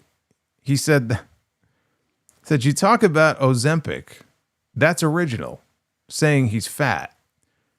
But speaking of Kit's mom, he put that belly fat on her back. And he kind of pantomimed it. He was doing the motion. A lot of motion in the ocean there. And I just felt like I wanted to puke up my dinner as I tried to get this visual out of my, I mean, he was trying to reenact it, and I'm trying to get this visual out of my head. Yeah, I had some Chinese food for dinner, and I wasn't interested in fucking lo mein and fried rice being puked up all over the place here. It was a close call, let me tell you. So then Kit Wilson attacked Jelly Roll, as he should have, because this man is out there saying these just horrendous things about the man's mother, which is completely uncalled for. So he attacks Jelly Roll and turns babyface in the process. And he hits him with a running uppercut in the corner. Jelly Roll goes down. Kit Wilson goes up. And he lands on top of Jelly Roll with the diving elbow drop. And they played his music and they let Kit Wilson stand tall at the end of a segment here over Jelly Roll. So great for Kit. For the rest of us, I'm not so sure. Again, I just think Jelly Roll, he's a fan. He's not a bad promo at all. We've had celebrities that I have no interest in seeing them ever again on my screen on a wrestling show, okay? I don't feel that way about Jelly Roll. I'm cool with Jelly Roll, but I can't help but think of some of the names that are still unaccounted for on this WrestleMania card. But we have all of this effort and time being dedicated week in and week out to segments with Jelly Roll and Kit Wilson and The Miz. Week in and week, and clearly this is building to a tag team match of some kind. Figure Jelly Roll and Danhausen maybe against The Miz and Kit Wilson. There was a report, a rumor about internal discussions. It might have been wrestle votes happening as to the possibility of Royce Keys being introduced to the main roster this way. You know, him and Jelly Roll having these sympathetic backgrounds in their lives, their upbringing and everything, and where they were and what they've become. And so that would kind of unite them. It would be something that they share in common, like a common bond. And then they would wrestle, I guess, Kit Wilson and The Miz. And I don't know if that's something, it may have just been discussed, but not something that they ended up deciding, okay, we're going to do this. And I'm not even sure that would be a terrible way to introduce Royce Keys. You know, in a prominent role like that, doing a tag team match with a celebrity, great. But we're clearly heading in that direction. But we need to get all of our ducks in a row as far as some of the other names that are MIA so far on this WrestleMania card, because there's more effort being put into this, it seems, than some of the other shit. And there should be more focus on that stuff as well. And it's kind of silly that I'm sitting here talking about a poetry battle on this 3-hour program with Jelly Roll and Kit Wilson, where I have to listen to, you know, Jelly Roll making mom jokes and there's dick jokes. And I'm like, What are we doing here? Backstage, Julia and Kiana James were arguing over Tiffany Stratton. What happened last week? Alba Fire wheeled Chelsea Green into the picture. Chelsea asked if there was trouble in paradise. And she proposed working together to go after Tiffany, but the two of them just blew her off. They have since announced that on SmackDown next week, it is going to be Julia defending her United States Championship against Tiffany Stratton. So again, we're not waiting until WrestleMania. We're going to do the match next week. I hear this and I think to myself, okay, kind of like I did with the announcement of McIntyre against Fatu. Not going to get a clear winner. Maybe they will insert somebody else into the equation. Chelsea is still being wheeled around in a wheelchair. As far as we know, she still has a broken bone in her ankle. Maybe she's healed and they just haven't told us yet. And Chelsea is going to get involved and it's going to end up being a triple threat at WrestleMania. There's another possibility, which is that Julia loses the U.S. title to Tiffany Stratton next week. And then either next week or sometime shortly thereafter, Chelsea Green does get medically cleared and we get Tiffany and Chelsea, and Julia is fuck out of luck. Now, I hope that's not the case, but those are the two possibilities as I see it right now. My guess, Chelsea Green is about to be cleared, if she isn't already. They just haven't told us yet, and we end up with a triple threat match at WrestleMania. Because Tiffany has been interacting a lot with Chelsea and Alba for weeks now. It's not just with Julia. And there has to be a reason for that. So it may just come down to whether or not she can be cleared. Now, Jordan Grace, there was one report, and this might have been the Self-Made crew a couple weeks ago, who mentioned that the original idea was a triple threat with Tiffany, Julia, and Jordan Grace. Jordan Grace injured her ankle a few weeks ago, and I've seen no updates since then, but I saw what happened to her ankle. It was disgusting. She ain't going to be back for a while. She certainly, I would be shocked if she was back in time for WrestleMania. So I think she's off the board. Maybe Chelsea takes her place. You know, she's got to get healthy, but maybe Chelsea takes her spot and we get a triple threat. I hope Julia is able to make it onto that card. Imagine being this. They're going to pull a Drew McIntyre on her this close to WrestleMania, take the title off of her, and then she does nothing. I mean, I suppose then they could just take her and Kiana, plug them into that multi-woman tag team match. Not the greatest spot to be in, but I guess that would give them one more team. Speaking of teams, and speaking of the women's tag team titles, they were on the line tonight. The Bella Twins, Nikki and Brie Mode, taking on Nia Jax and Lash Legend for the women's tag team titles. This was the first time the Bella Twins have teamed up together since 2018. Do you know what else happened in 2018? There were a few things that happened in 2018, but the one that stands out to me, I'm pretty sure it was the end of the year, is when we got that infamous segment on Monday Night Raw. Actually, we might have gotten the, now that I think about it, I wonder if we got the Bobby Lashley sisters segment that year. But at the end of the year, we had all the McMahons, including Paul McMahon, in the ring together, talking about how shitty Monday Night Raw was and how we're going to do better. We're going to make changes. We listen to the fans. And they blamed the terrible quality of the show on Baron Corbin. Remember that? They blamed Constable Corbin for how terrible the show was. That was always very rich to me. We'll pretend like the character Baron Corbin is the one who's responsible for how fucking terrible this show is. Give me a break. So that was the last time the Bella Twins were together in a tag team match. So the Bellas were getting the better of Nia Jax here when they were distracted by Charlotte Flair and Alexa Bliss making their way down to the ring, entrance music and all, right in the middle of this match. You know what I think they should do? They should drive the Good Humor truck and play the jingle since they love ice cream so much. Let them just go all the way with it. One of these weeks they should do like, which drives me nuts, by the way, in the summer when I hear it. And just have them drive a Good Humor truck down to the ring. That's what I think they should do. So the ice cream girls come out and they take a seat at ringside. Jesus fucking Christ. Hey, Leo, thank you. I was not expecting that. Ice cream and woo-wings. Maybe you could put some ice cream on the woo-wings. That's like putting pineapple on pizza. That just doesn't work. Anyway, they take a seat at ring. That scared the crap out of me. So they take a seat at ringside.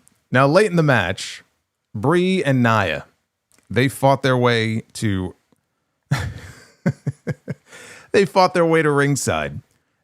Nikki put the Fearless Lock on in the ring on Lash Legend, which is just John Cena's STF. Nia grabbed one of the tag team title belts, and she was about to hit Brie with it when Charlotte cut her off. She stepped in the way, and she prevented her from using the title as a weapon. And she punched her, which caused a disqualification, presumably to the Bellas. So the Bellas have now been disqualified. They will not be the tag team champions, and so the Bella Twins are not very happy about this. And they get up in Charlotte and Alexa's face outside, and they start pushing around. And I think Nikki threw a punch, and so now they're scuffling outside the ring. And they all end up inside. Nia and Lash, they basically lay waste to all of these women, and they stand tall at the end of all this. Now, next week, they announced they are going to do Alexa and Charlotte. Around and around and around and around we go. They're going to be taking on the Bella Twins next week in another match that will have a fuck finish, because we all know where this is leading to. So that's going to be in Pittsburgh next week, because we're going to get multi-team mayhem at WrestleMania. There's going to be 5 or 6 teams in that match. They're just going to it's going to be like a dumping ground. They're going to put them all in one match. I mean, whatever. This sucked. This was fucking terrible. The match was bad. The segment was horrible. No chemistry whatsoever with these two teams. And you know, Nikki and Brie, I know it was their first match together since 2018, but let's not pretend that those matches were any great shakes either, even 8 years ago. But this was just nothing. And the finish was kind of the cherry on the shit sundae here. I just didn't think much of this segment. You know, I've seen Nia and Lash have some decent matches before. This was not one of them. I don't know what else there is to say about it. But Brie mode. We go backstage. Randy Orton was on his phone. Here we go. Now, I mentioned earlier there was no mention of the phone call from Raw Monday night. Randy Orton is on the phone. And he's talking to this mystery person. We presume the same person from Monday. He said, I'm happy I picked up. And he told the caller, I'm going to the ring right now to fix it. Off he went. So that was the extent to which we had any follow-up on the phone call stuff tonight. They love their mystery angles. Triple H loves his mystery angles. And not everybody has to be dressed up like a ninja or a putty person, right? Although we've had plenty of masked men. But we've had the masked men. We had even Jade Cargill, right, who killed Jade when she got knocked off the thing, and who kicked Jacob Fatu in the mouth. We still never got a real resolution to that story. But yeah, the whole like who done it mystery angle. Now we have another one here. Who was on the phone? I still say Kevin Owens. Everybody has their thoughts and their ideas about who it was. I've had so many different names, right? The Rock, Ric Flair, which would be fucking horrendous. Can you imagine? God. Oh my God. I know there's history there from Evolution, but guys, please, for the love of God. Kevin Owens, someone said Shane McMahon. Yeah, just what we need. Randy Orton, though, was on his way out to the ring to close this 3-hour program. And he's slapping hands with various young fans as he makes his... There was one little boy on the along the aisle, and I don't want to say that Randy was like yelling at him or anything like that, but yeah, he wasn't being overly chummy with him, and he went to go continue. And I feel like he felt bad because he went back to the kid and he was a little nicer to him. But, you know, he's slapping hands, taking his time, coming down to the ring, being, you know, kind of jovial Randy Orton. See, he hasn't gone all the way heel just. He hasn't fully snapped just yet. He called Matt Cardona out to the ring for an apology. Cardona comes down. He's always ready. Orton said, look, I've been out of my head for the last few weeks. I'm legitimately sorry about what happened. He thinks, look, I think action figures are cool. You go, look at me. I love video games, okay? He apologizes for how he treated him. And he goes, look, you and I have known each other for 20 years. We go way back. And he's got an apology that he needs to make to Cody next week. And there's a lot going on. He goes, Matt, will you forgive me? Orton then drops the mic. The two of them shake hands. And they embrace. And I'm thinking, well, you know, Matt Cardona's been around for a while. Matt Cardona's a veteran, man. He's been in the business for at least 2 decades. He's been a wrestling fan longer than that. Matt Cardona, more than any other person in that building, knows exactly what is about to happen to him. But he's got to pretend like he's, hey, I think this is great. Randy, I forgive you, right? He's shaking hands. They're hugging. They're like bosom buddies here. And then Randy goes and he puts his hand out for another handshake. And at that point, he kicks Cardona in the dick. And then he drops him with an RKO.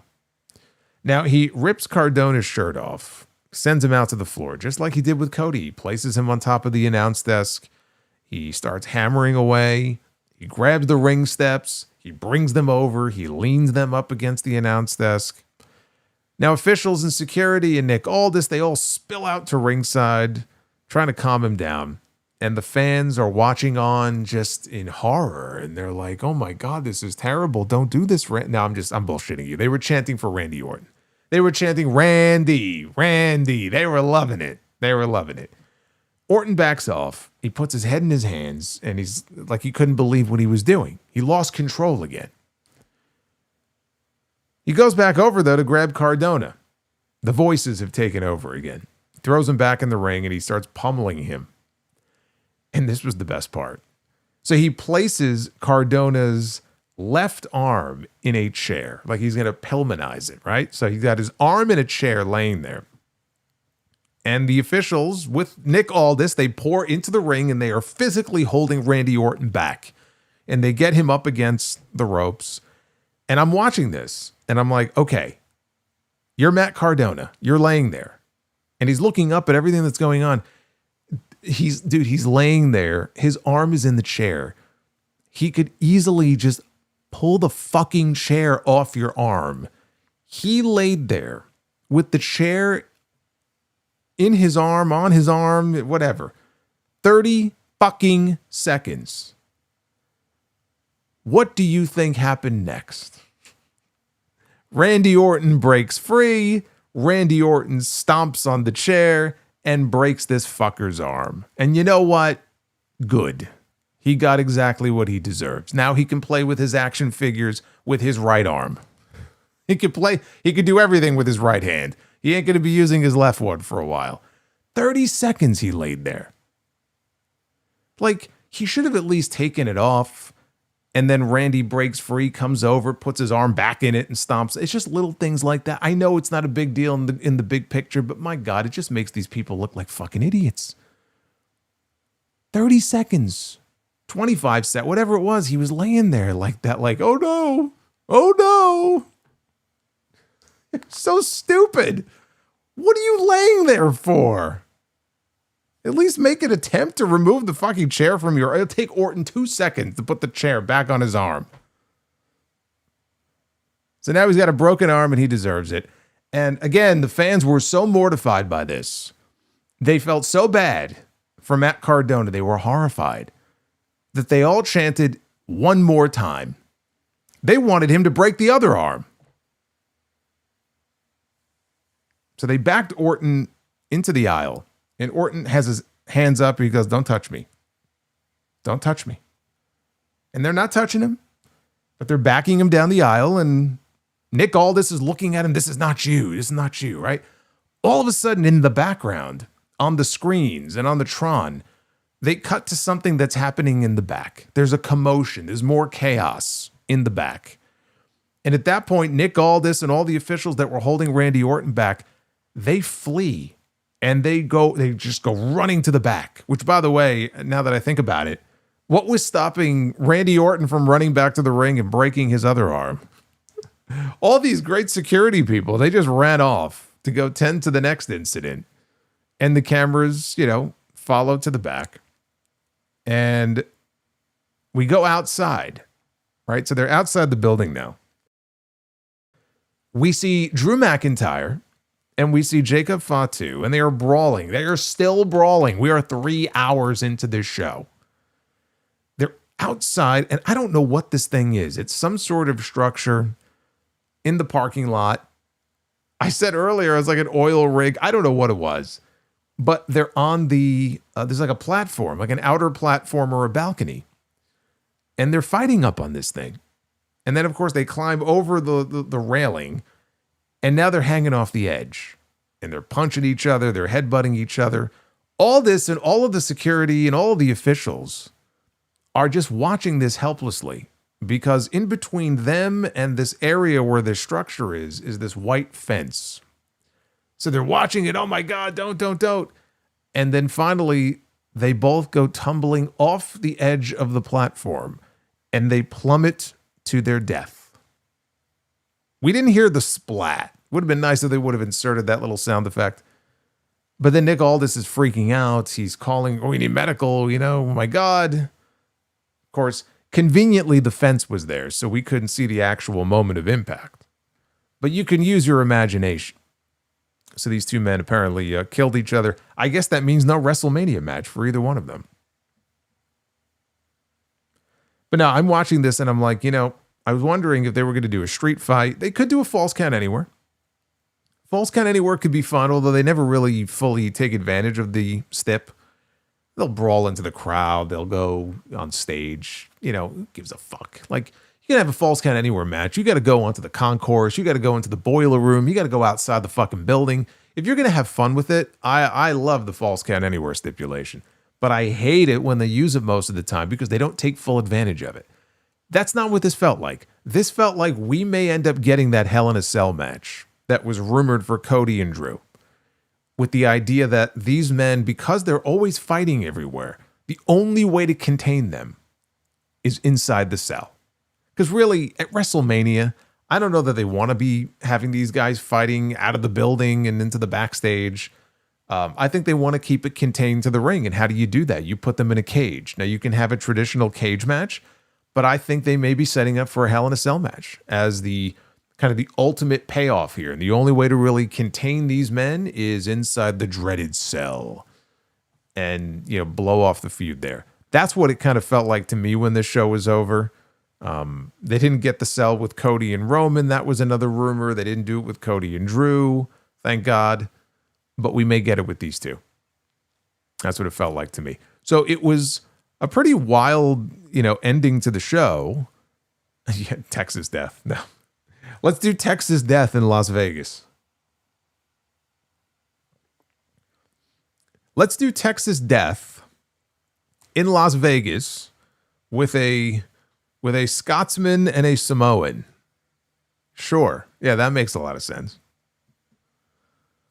We got a wild ending to the show because you had Orton snapping on Cardona and breaking his arm and the fans cheering for more. And then segueing right into another just out of control brawl, between McIntyre and Drew, which is how we started the show. So really it was chaos from start to finish, at least with those two. And that's not really a bad thing. As far as all the Orton segments tonight, I like what they did with Orton. Again, it's not just a clear cut, like I'm the bad guy now. They're playing it in a way where he's sort of teetering on that edge. He hasn't totally fallen off the cliff yet. And now they're promoting that next week he's got to apologize to Cody. I guess Cody will be back on the show in Pittsburgh next week. So I like how they played it with Orton tonight. And I like how they had him in multiple segments where they were able to kind of hook you in. Like, you better stay tuned because Randy's going to come back out later and he's going to, apologize to Cardona. We'll see what happens there. And you kind of knew where that was going. So I like that. I like what they did there. The U.S. title match was excellent. The tag team match earlier in the show was pretty good also. The rest of the show was just, I didn't really have any use for it, honestly. But look, the thing about this show was there were things that were going on. You know, besides the great U.S. title match, like I said, the Orton stuff, the McIntyre Drew stuff, even the Jade thing, you know, were beat. I was going to say, I almost said Beachin. I kind of fused them together. Yes, Beachin and Mefab. But, you know, again, them linking up with Jade, a little twist, a little swerve there. Even the smaller stuff, like with the machine guns and Candice. Yeah, there were some story things that they moved along here on the show. Tama Tonga, you know, going to Solo Sikoa and saying, look, give the lantern back. I said this whole thing is probably designed, in part, to split Tama Tonga away from the MFTs.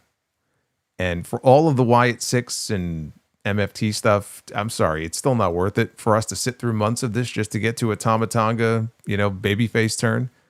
But you kind of saw tonight, I think, it gave you a sense of where they're going with that. So they did. They moved things along here on the show. It was definitely better than last week. Not a great show by any means, but definitely an improvement over what we got on last week's show. That's for sure.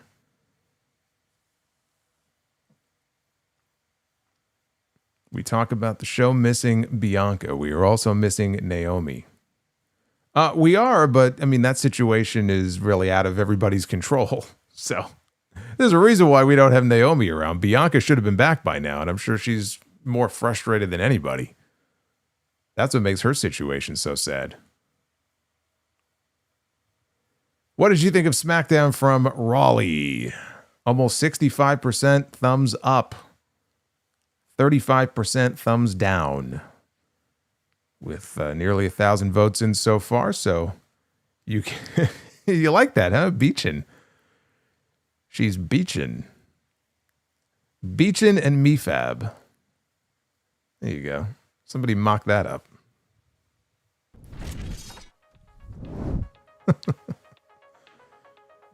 Oh, man.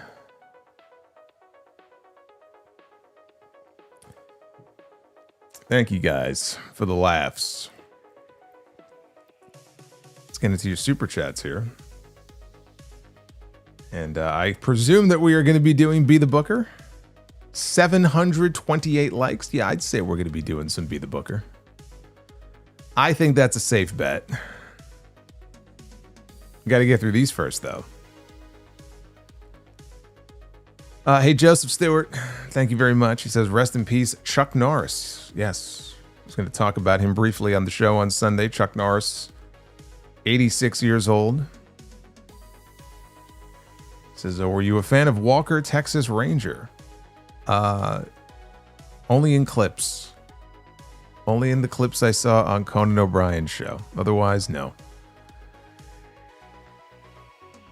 Super Mario Brothers, shout out to you. 6380. Thank you, brother. Do you remember when Sting, Hogan, Savage, and Piper appeared on episodes of Walker, Texas Ranger? I don't, because I didn't watch. I did, however, see Shawn Michaels on a show called Pacific Blue back in the day. Do you remember Chuck Norris appearing on WCW Monday Nitro? No, I don't remember that ever happening, actually. I remember Chucky the Doll interacting with Rick Steiner. Do you have a favorite Chuck Norris movie? Delta Force. Happy birthday to the legend and icon Sting. Isn't this his 65th birthday this year? I thought he turned 65 this year. Happy birthday, Sting. Who are Sting's top 5 greatest rivals? Ooh, Ric Flair, Vader, Rick Rude, Hulk Hogan. Look at that. I just fired 4 of them off without even thinking about it. Who's the 5th, though? Sting, Vader, Rude, Hogan. Who's number 5? That's a good question. Who's number 5? I don't know. What's your favorite Sting moment of all time? Do I have a favorite Sting moment of all time? Yeah, you know what? I do, actually. Of all those and he had a ton of moments with the NWO. There was one episode of Nitro in particular where he came out. Actually, there was a bunch of Stings in Sting masks, but he ended up being one of them.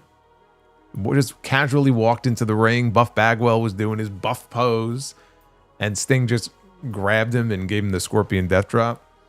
That would be one of them. There was another one where Sting came out to the ring and he just holds the bat out and he drops it outside the ring. And then the NWO, like Savage, I think, is the first one to come at him. And he, I don't need the bat. And he just starts beating him up and the entire crowd just exploded. Those are like the golden moments right there that stand out, where he just had that crowd in the palm of his hand, man. It was certainly a time to be alive as a wrestling fan. If you lived through it, you know what I'm talking about. I'm very happy I was a younger fan watching during that era, man. It doesn't get any better than that. Did you know Kurt Russell and Goldie Hawn attended the Academy Awards this past weekend? I did not, but I'm glad to hear that Kurt's doing well. I like Kurt Russell. Anyway, Joseph, thank you for all the support. As always, I appreciate it.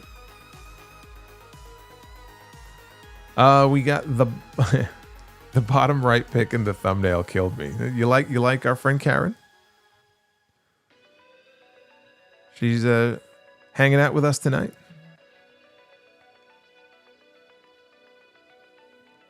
Hey, Andre Jefferson, thank you. Tiny Tim with a $4.99. What do you think about Heyman calling on Gunther to kill the career of Seth Rollins if Braun Breaker is not available? Gunther and Rollins. I like Gunther and Dragunov better, but yeah, I mean, you could do it. I mean, Gunther, he needs to be in a match on the card. You can't just leave him off the card. I mean, that's just ridiculous. If that's their only idea and they're not open to the other idea that I pitched, then sure, you could do it, but I'm more enthusiastic about the other match than I am that one. Big Money Jackson. Is that the boss? Is that Boss Mo Jackson? It's official. Drew versus Jacob at WrestleMania. I'm still laughing at Truth. A haircut with no hair, and Priest just laughs at him. I'm telling you, this is probably going to end up being a positive for Damian. Just because he's better when he has somebody to kind of associate with and play off of.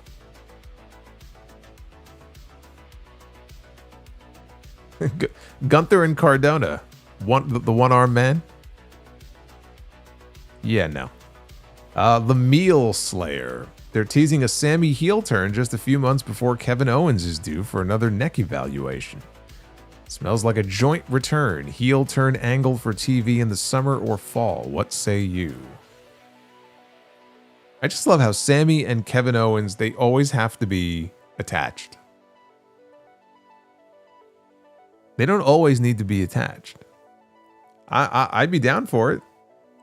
But it's just funny to me how everybody always is coming up with ideas to have them either against each other or together.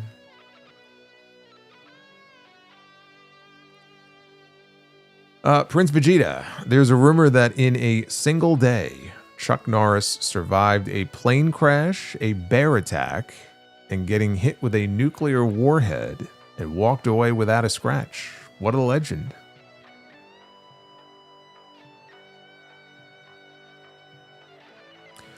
You know, it's been said that Chuck Norris's tears cure cancer. It's too bad the man never cried. Dry Chicken says, Logan Paul really can't help himself. Tom Brady is having a great time roasting WWE. It's a work, bro. They're working you, bro. Cornell Bryant. Apologize to DiBiase Jr. My boy is free. Legacy will reunite at Mania. The story has written itself. I don't know how he pulled it off, but hey, good for him. Acquitted on all charges today. Very interesting that all the other people, I think, who were indicted have pleaded guilty. But he got himself off. Venom Kitetsu, Randy with the Mark Ass Stooge and black mouthing Lemon Pepper Steppers were funny as hell. The Mark Ass Stooge needs to be a super chat. He should put that on a t-shirt is what he should do. I kind of like the t-shirt that he was wearing tonight. It's the RKO Everybody shirt, but it had some red, like some blood on it. I thought that was actually pretty cool.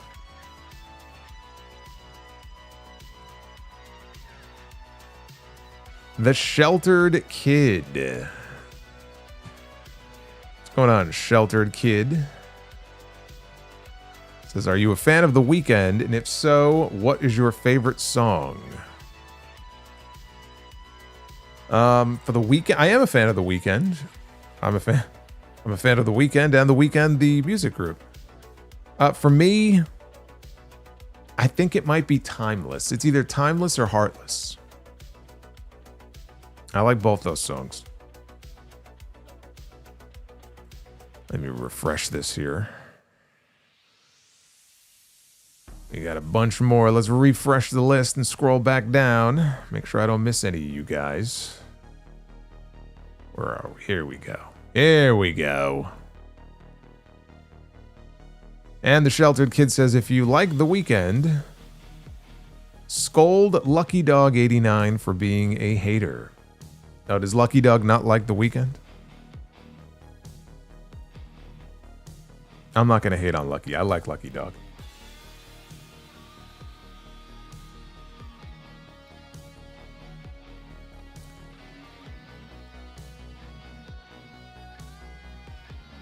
The Weeknd is a singer, not a yes. Well, you do realize there are other people who are also playing various instruments while he sings. You do realize this, right? We're kind of picking nits and splitting hairs here. You get the point. Dev to Dust, is Hogan versus Savage equivalent of Larry Bird versus Magic Johnson in the 80s? Hogan Savage led to big business like Bird and Magic did in the NBA. Sure. Who's the Bird and who's the Magic?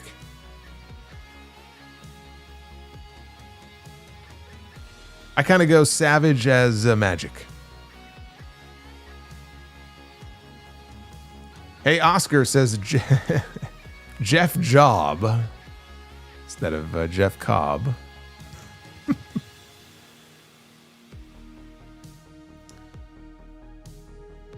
The Joker's voice. Oh boy.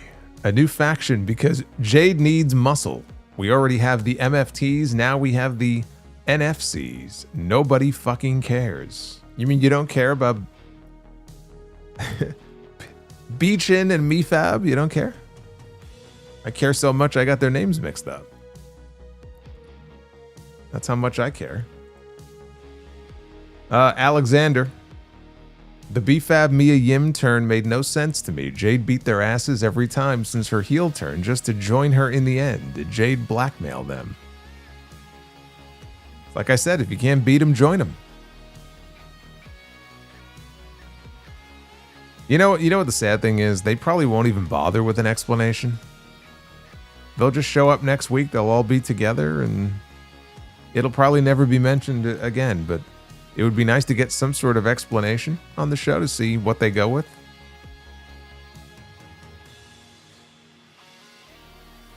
We got more. New Japan Cup is cooking. Have you been watching? I have not, no.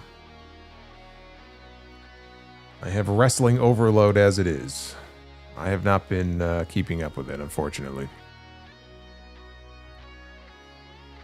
Andre Israel, security geeks are always bad, but tonight they were pretty ass. Got to be the worst security I've seen in a long time between WWE and AEW. It's pretty bad, dude. I mean, it's embarrassing, honestly. These guys have been fighting for 3 hours. I think they need to start arming these security guards with tasers is what I think they need to do. Clearly, these men are out of control, and the only way to stop them is to taser them. Or they could do what Kurt Angle did to Big Show many years ago. He could shoot him with one of those darts. Tranquilizer darts. I still can't believe they did that. The Shoulder Demon. As working for security, I can tell you that both AEW and WWE security are an embarrassment to my profession. Totally useless. They should be fired.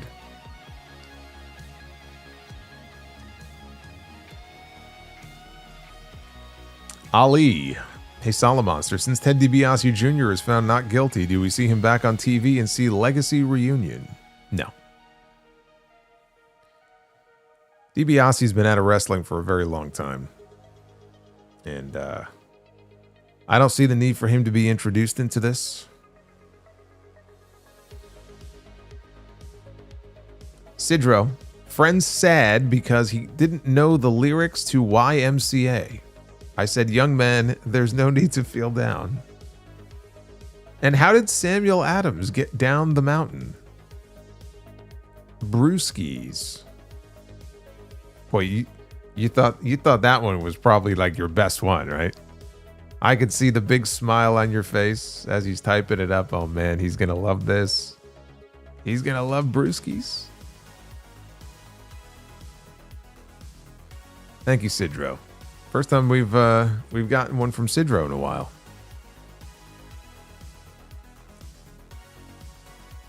Got Big Money Jackson. I like your Jacob Fatu impression. Needs work, not bad. What he does, it's like he's having an aneurysm or something. The Shoulder Demon. I wanted to see Gunther versus Chuck Norris. The Shaunathon says, rest in peace, Chuck Norris. I'll always remember having him be the enforcer for the Undertaker Yokozuna casket match at Survivor Series 1993. Well, I don't know what Survivor Series you were watching that year, but it was actually 1994. Sorry, that's the nerd in me coming out. Well, actually, there he is. Give me backshot Solomonster. SmackDown women. Oh, speaking of DiBiase, there he is. That's how Ted Jr. got off. See, DiBiase showed up with the money gun. There it is. There's your answer.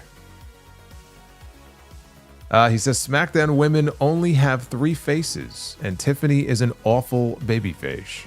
She is. The SmackDown Women's Division is still very much in shambles. I don't know why they haven't taken better steps to correct this. I don't understand it. Joseph Heath, it's time to end the Johnny Gargano. It's time to... I think you're missing a word there. He says, it's time to end the Johnny Gargano. I'm going to end the guy. It says, but if being depressed and cancel... What? It's time to end the Johnny Gargano, but if being depressed and cancel the Uncle Howdy gimmick. Turn Cody and Sammy heel. H-E-A-L. And get it over with. So you're going to turn Cody and Sammy heel. Then, I mean, boy, you're going to have a real hole as far as top babyfaces on this show. That's not a good idea.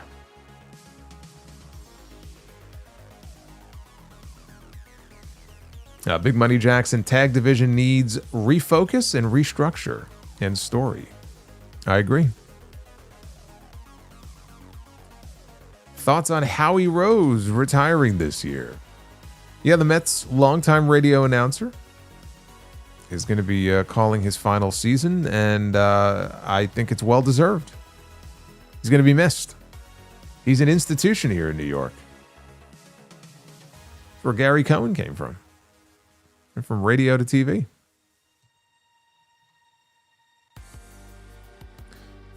More.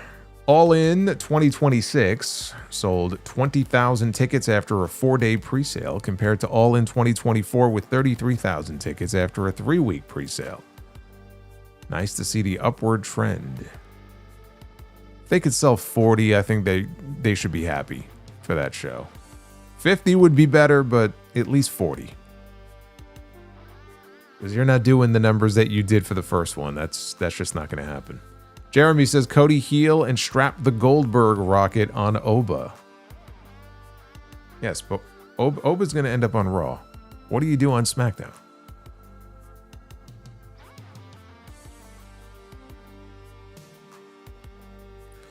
Andre says, please make Randy going off on Matt a super chat. Jeremy with a 5. Sammy needs to find a partner and win those tag straps. Priest and Bald Truth ain't it. A partner, you say? Well, I mean, there's a certain partner who may be back later this year, but it's going to be a while before he's back. Who would you team Sammy with? I mean, who would even really make sense? Oh, we got Luis with a $22 super chat. There is always going to be another mountain. I'm always going to want to make it move. Always going to be an uphill battle. Somebody's going to have to lose. Sorry if I'm using Miley Cyrus song lyrics. Love the climb for Randy Orton. I would like to know what possessed you to use Miley Cyrus lyrics here.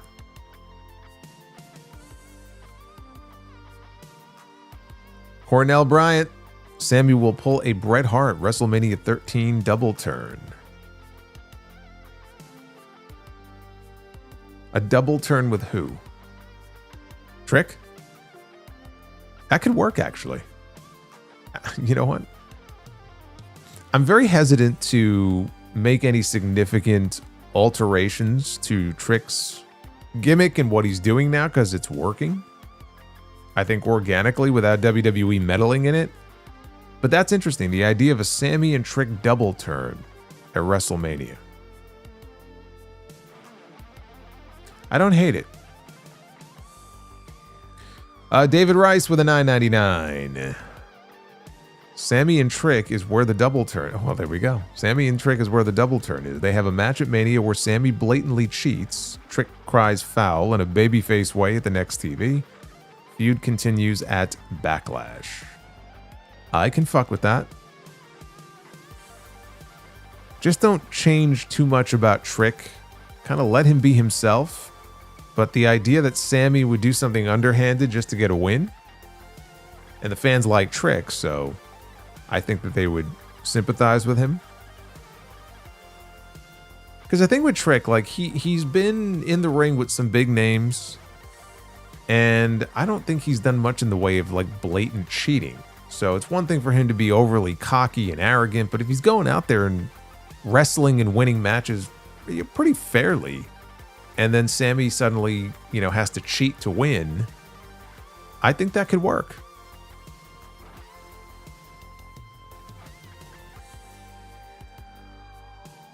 Oh, we got Lavelle. Thoughts on Ted DiBiase Jr. being found not guilty? Yeah, I'll be talking about that on the sound off. Yeah, I mean, apparently acquitted on all charges, which I was not expecting. But he's off the hook. Can't retry him for that. So, good for him.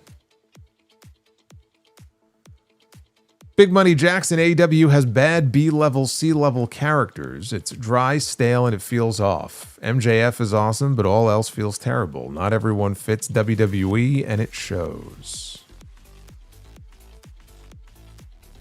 They do. So does WWE. We saw some of them on TV tonight. Jeremy says, buy or sell WrestleMania appearance for Rock or DiBiase Jr. Sell. MacTub. What happened to Triple H after 2001? From what I've read, he was T2. I don't know what that means, but always generally boring and forced. What happened to him after 2000 to 2001? He tore his quad. I don't think he was ever the same after that. Whose body of work do you prefer, Triple H or Cena? I mean, look, they have an impressive body of work in terms of some of the big matches they've had against different people. Triple H with Shawn Michaels, Triple H with Mick Foley, Rock. Undertaker. Cena, though, you know, his catalog of matches is pretty impressive. I mean, the matches that he's had with Punk and AJ Styles and Seth Rollins, and I mean, I've talked about what I think are Cena's best matches. He's had a lot of great matches with a lot of different people, and he was never the best in-ring wrestler, but you can't deny that he's, you know, when you look back at his body of work, he went out there and had some great fucking matches, you know, especially on like big pay-per-views and stuff. Kevin Owens.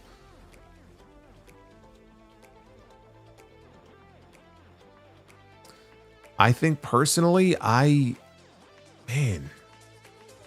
think I go Cena. I think I go Cena. Leo says, I like what I saw tonight with them teasing a breakup between Kiana and Julia. As soon as they break up, I say the better. I want to see Kiana get a singles push. Well, I think of the two of them, the one who stands to benefit the most, honestly, from a breakup and probably get pushed more is Kiana. So if you're a Kiana fan, then that's probably what you should be hoping for.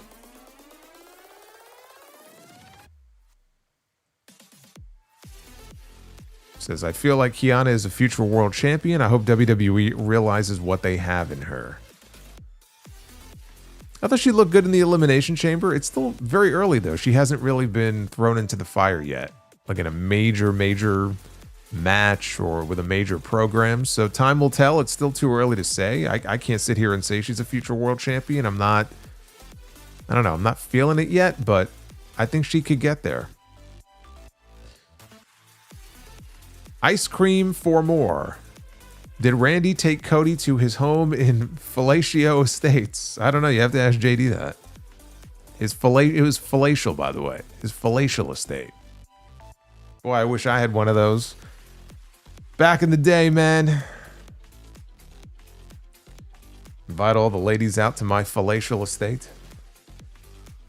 I had to call him out on that. I was like, excuse me? What did you say? Chicago for MBK, fighting the flu, but wanted to stay up to the end. Well, I'm very sorry to hear that you're sick. The flu sucks. Get well soon. Get rest. Chicken soup. Lots of liquids. Andre Jefferson, Heyman pays Gunther. Gunther versus Rollins at WrestleMania. Yeah, but Heyman might be willing to pay Gunther, but it doesn't really fit Gunther's MO. I mean, Gunther might be willing to do it for free. I mean, he's not a paid assassin. Brock is. Because for Brock, it's all about money. But, you know, I don't know. It doesn't really fit Gunther's MO.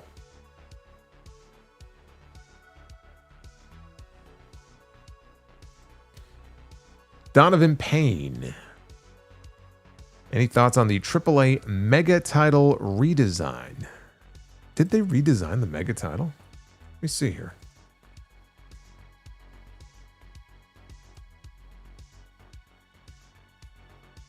Oh, I mean, it looks... I don't know. It doesn't look radically different. It looks nice. I think it looks nice. I like it.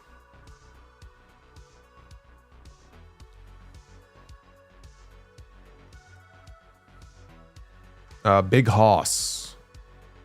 Thoughts on Statlander in WWE with the recent rumors? I think NXT could finally find her character / promo.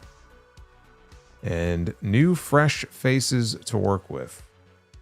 Yeah, again, I haven't seen anything solid about her contract being up anytime soon or that she's going to be departing. So it's all speculation right now. But I think that it probably is something that she could benefit from. I think she'd have new people to work with. I think that, I mean, God, you mentioned NXT, but that SmackDown women's division could really use somebody like her, you know, because it takes time. You got to really build up somebody new who the audience wouldn't be familiar with.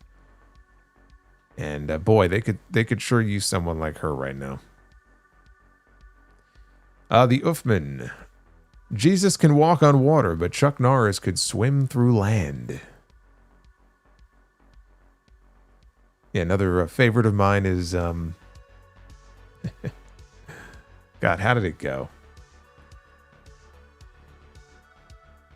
Oh, man, I forgot. I forgot if it was a specific person, but it was like people, you know, pee in the snow, like in the winter, but like to create, like if you are peeing in the snow to create snow angels or whatever. Like I forgot exactly how it goes, but the punchline is that Chuck Norris pees on concrete and does the same thing.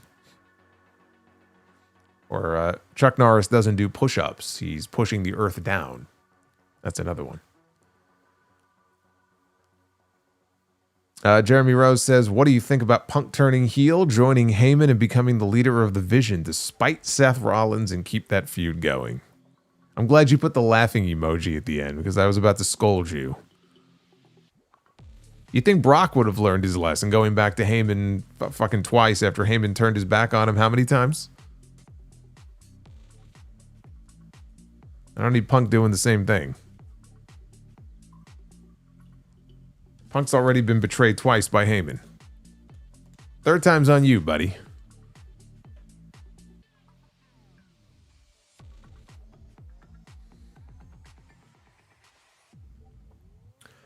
Robert Peterson with a $9.99. Thank you, Robert. Unfortunately, the consequences of not turning Cody heel are showing. The crowd is 100% behind Randy Orton and hates Cody. Been listening to you since 2018. Love your work. Thank you, brother. I don't think they're 100% against Cody. I wouldn't say that. But they're definitely, not going to really be booing Randy Orton. I do think if Cody shows up next week with a fiery babyface promo, I mean, he could win people over, but when you walk into WrestleMania, you're gonna hear the cheers for Randy and the boos for Cody. They're gonna be there. I don't know that there's anything they could do to change that. But at this stage, I mean, there's really not a whole lot they can do. This is the match, and again, they don't have anybody lined up to really step into Cody's spot. And he's got to be that guy, he's got to be the hero who goes out there, and maybe it's a John Cena thing where he's got to just sort of accept that half the audience is going to hate him and half the audience is going to want to cheer for him. Cena's whole thing was, well, as long as they're making noise, that's all that matters. They don't really have another card to play right now.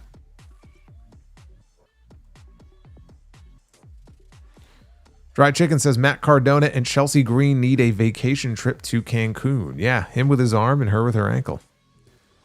The Walking Wounded. Retro KOH, you want to hear real nitpicking? I got one. Why are you using the Sonic 2 life icon as an emoji but playing the Sonic 1 Extra Life jingle in Be the Booker? Holy shit, that is a level of just nerddom and geekdom that I am just in awe of. You are like the uber geek with that super chat. Base Beer says Sidro is a zebro. Mystic J says, where the hell is EO? It's a good question. She's another one. Probably going to have a singles match with Raquel at WrestleMania.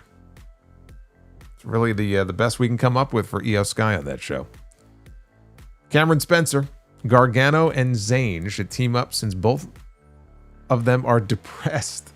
And after Sammy goes heel, they should team up. It could save Gargano's career. They could be an interesting team.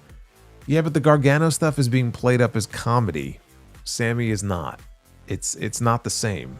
It would do more to bring Sammy down, I think, than elevate Gargano, honestly. The whole depression angle with Gargano is rooted in humor.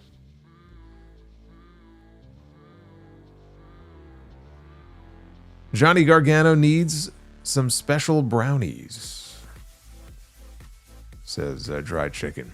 Jeremy Rose, I'd bring back Cross to be Sammy's partner and complete that story. That could make sense, but they're not bringing back Cross.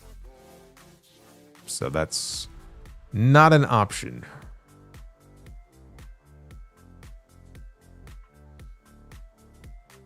Base Bears, remember when Arnold smacked Triple H? Good times. Yeah, and then he drank a cold one with Stone Cold to promote his movie, The End of Days. Remember that? The End of Days? That was the whole reason he was on SmackDown, was to promote The End of Days. I think Gabriel Byrne was in that movie. I saw that movie many years ago. Dry Chicken says, spoiler, Randy Orton's next move will be kidnapping Pharaoh with 2 heel heat options. Shave the dog's fur or feed... Oh, that's terrible. Yeah, that's a fucking dumb idea. And Jarrett Moose Rodriguez. Just something funny to share. I once told someone that my oldest wrestling memory was legitimately Vince McMahon in a do-rag. Dude just laughed and said, nah, you might as well be a fetus. That makes me feel old. That's your oldest wrestling memory.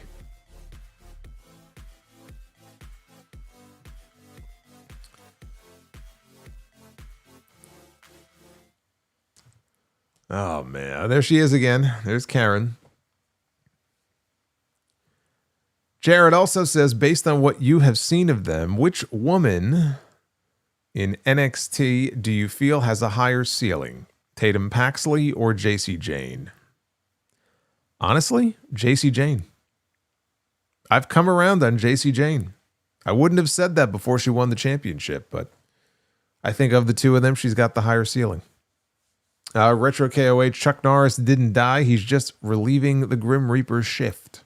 He didn't have a heart attack. His heart had a Chuck Norris attack.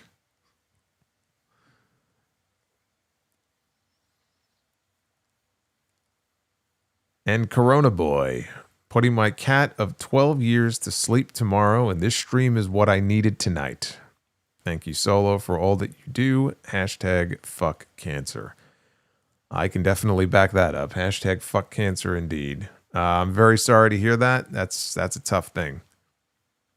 I remember being confronted with that same decision. Only in my case, it was 18 years instead of 12 years. And I couldn't do, I mean, I was, in the end, I was going to have to, but I struggled with that decision and ended up not having to make that decision myself. It happened naturally, but it's tough. You know, it's a very tough situation to be in. I'm sorry to hear that, brother, but if we can take your mind off it for a few hours, then I'm glad we could at least do that. That's the one thing about cats and dogs that just sucks. They don't live long enough. Right? They don't.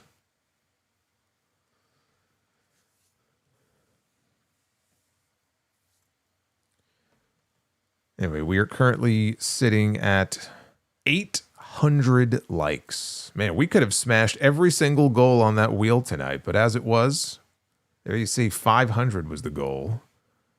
Boy, did we smash the shit out of that. Love to see it.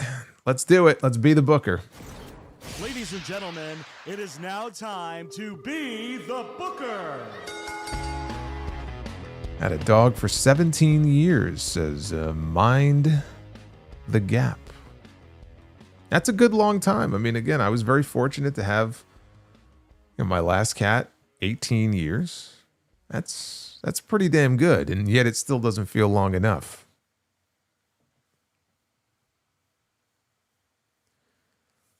All right, here we go. Tag team be the booker. This is fun. We do this at the end of most streams when we hit the goal. Let's see if we can book a better card than the one we saw tonight. It's always the objective here. And we already have, because Terry Funk. I see Terry Funk on my screen. I already know it's a better card. Terry Funk and Cactus Jack. Did they have a team? I don't think they had a team name.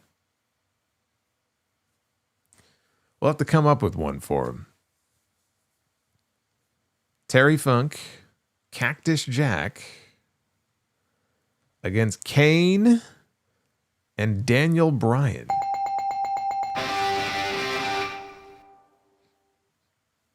There you go. That's a feature match right there. My God, Daniel Bryan in there with Terry Funk.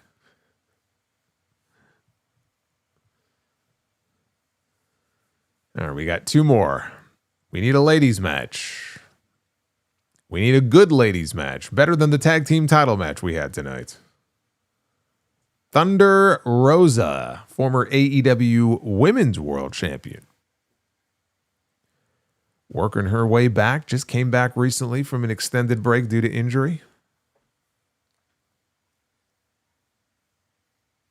Solo in a do-rag Solomonster. That would be something. Thunder Rosa against Bayley. Two former women's world champions. I don't believe they've ever been in the ring together. That would be an attraction. And in our main event, here we go. Mr. Brody Lee, the former TNT champion, once destroyed Cody Rhodes in 3 minutes, I believe it was? Still on the AEW roster. They still have him listed on the roster page.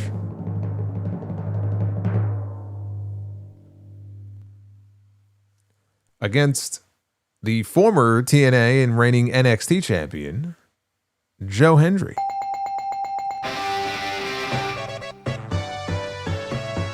Always love me a good clean sweep. Here and be the booker. That's how it's done. Joe Hendry and Mr. Brody Lee.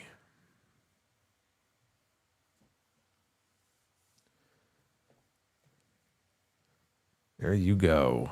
See, that makes up for the lack of Be the Booker on Wednesday.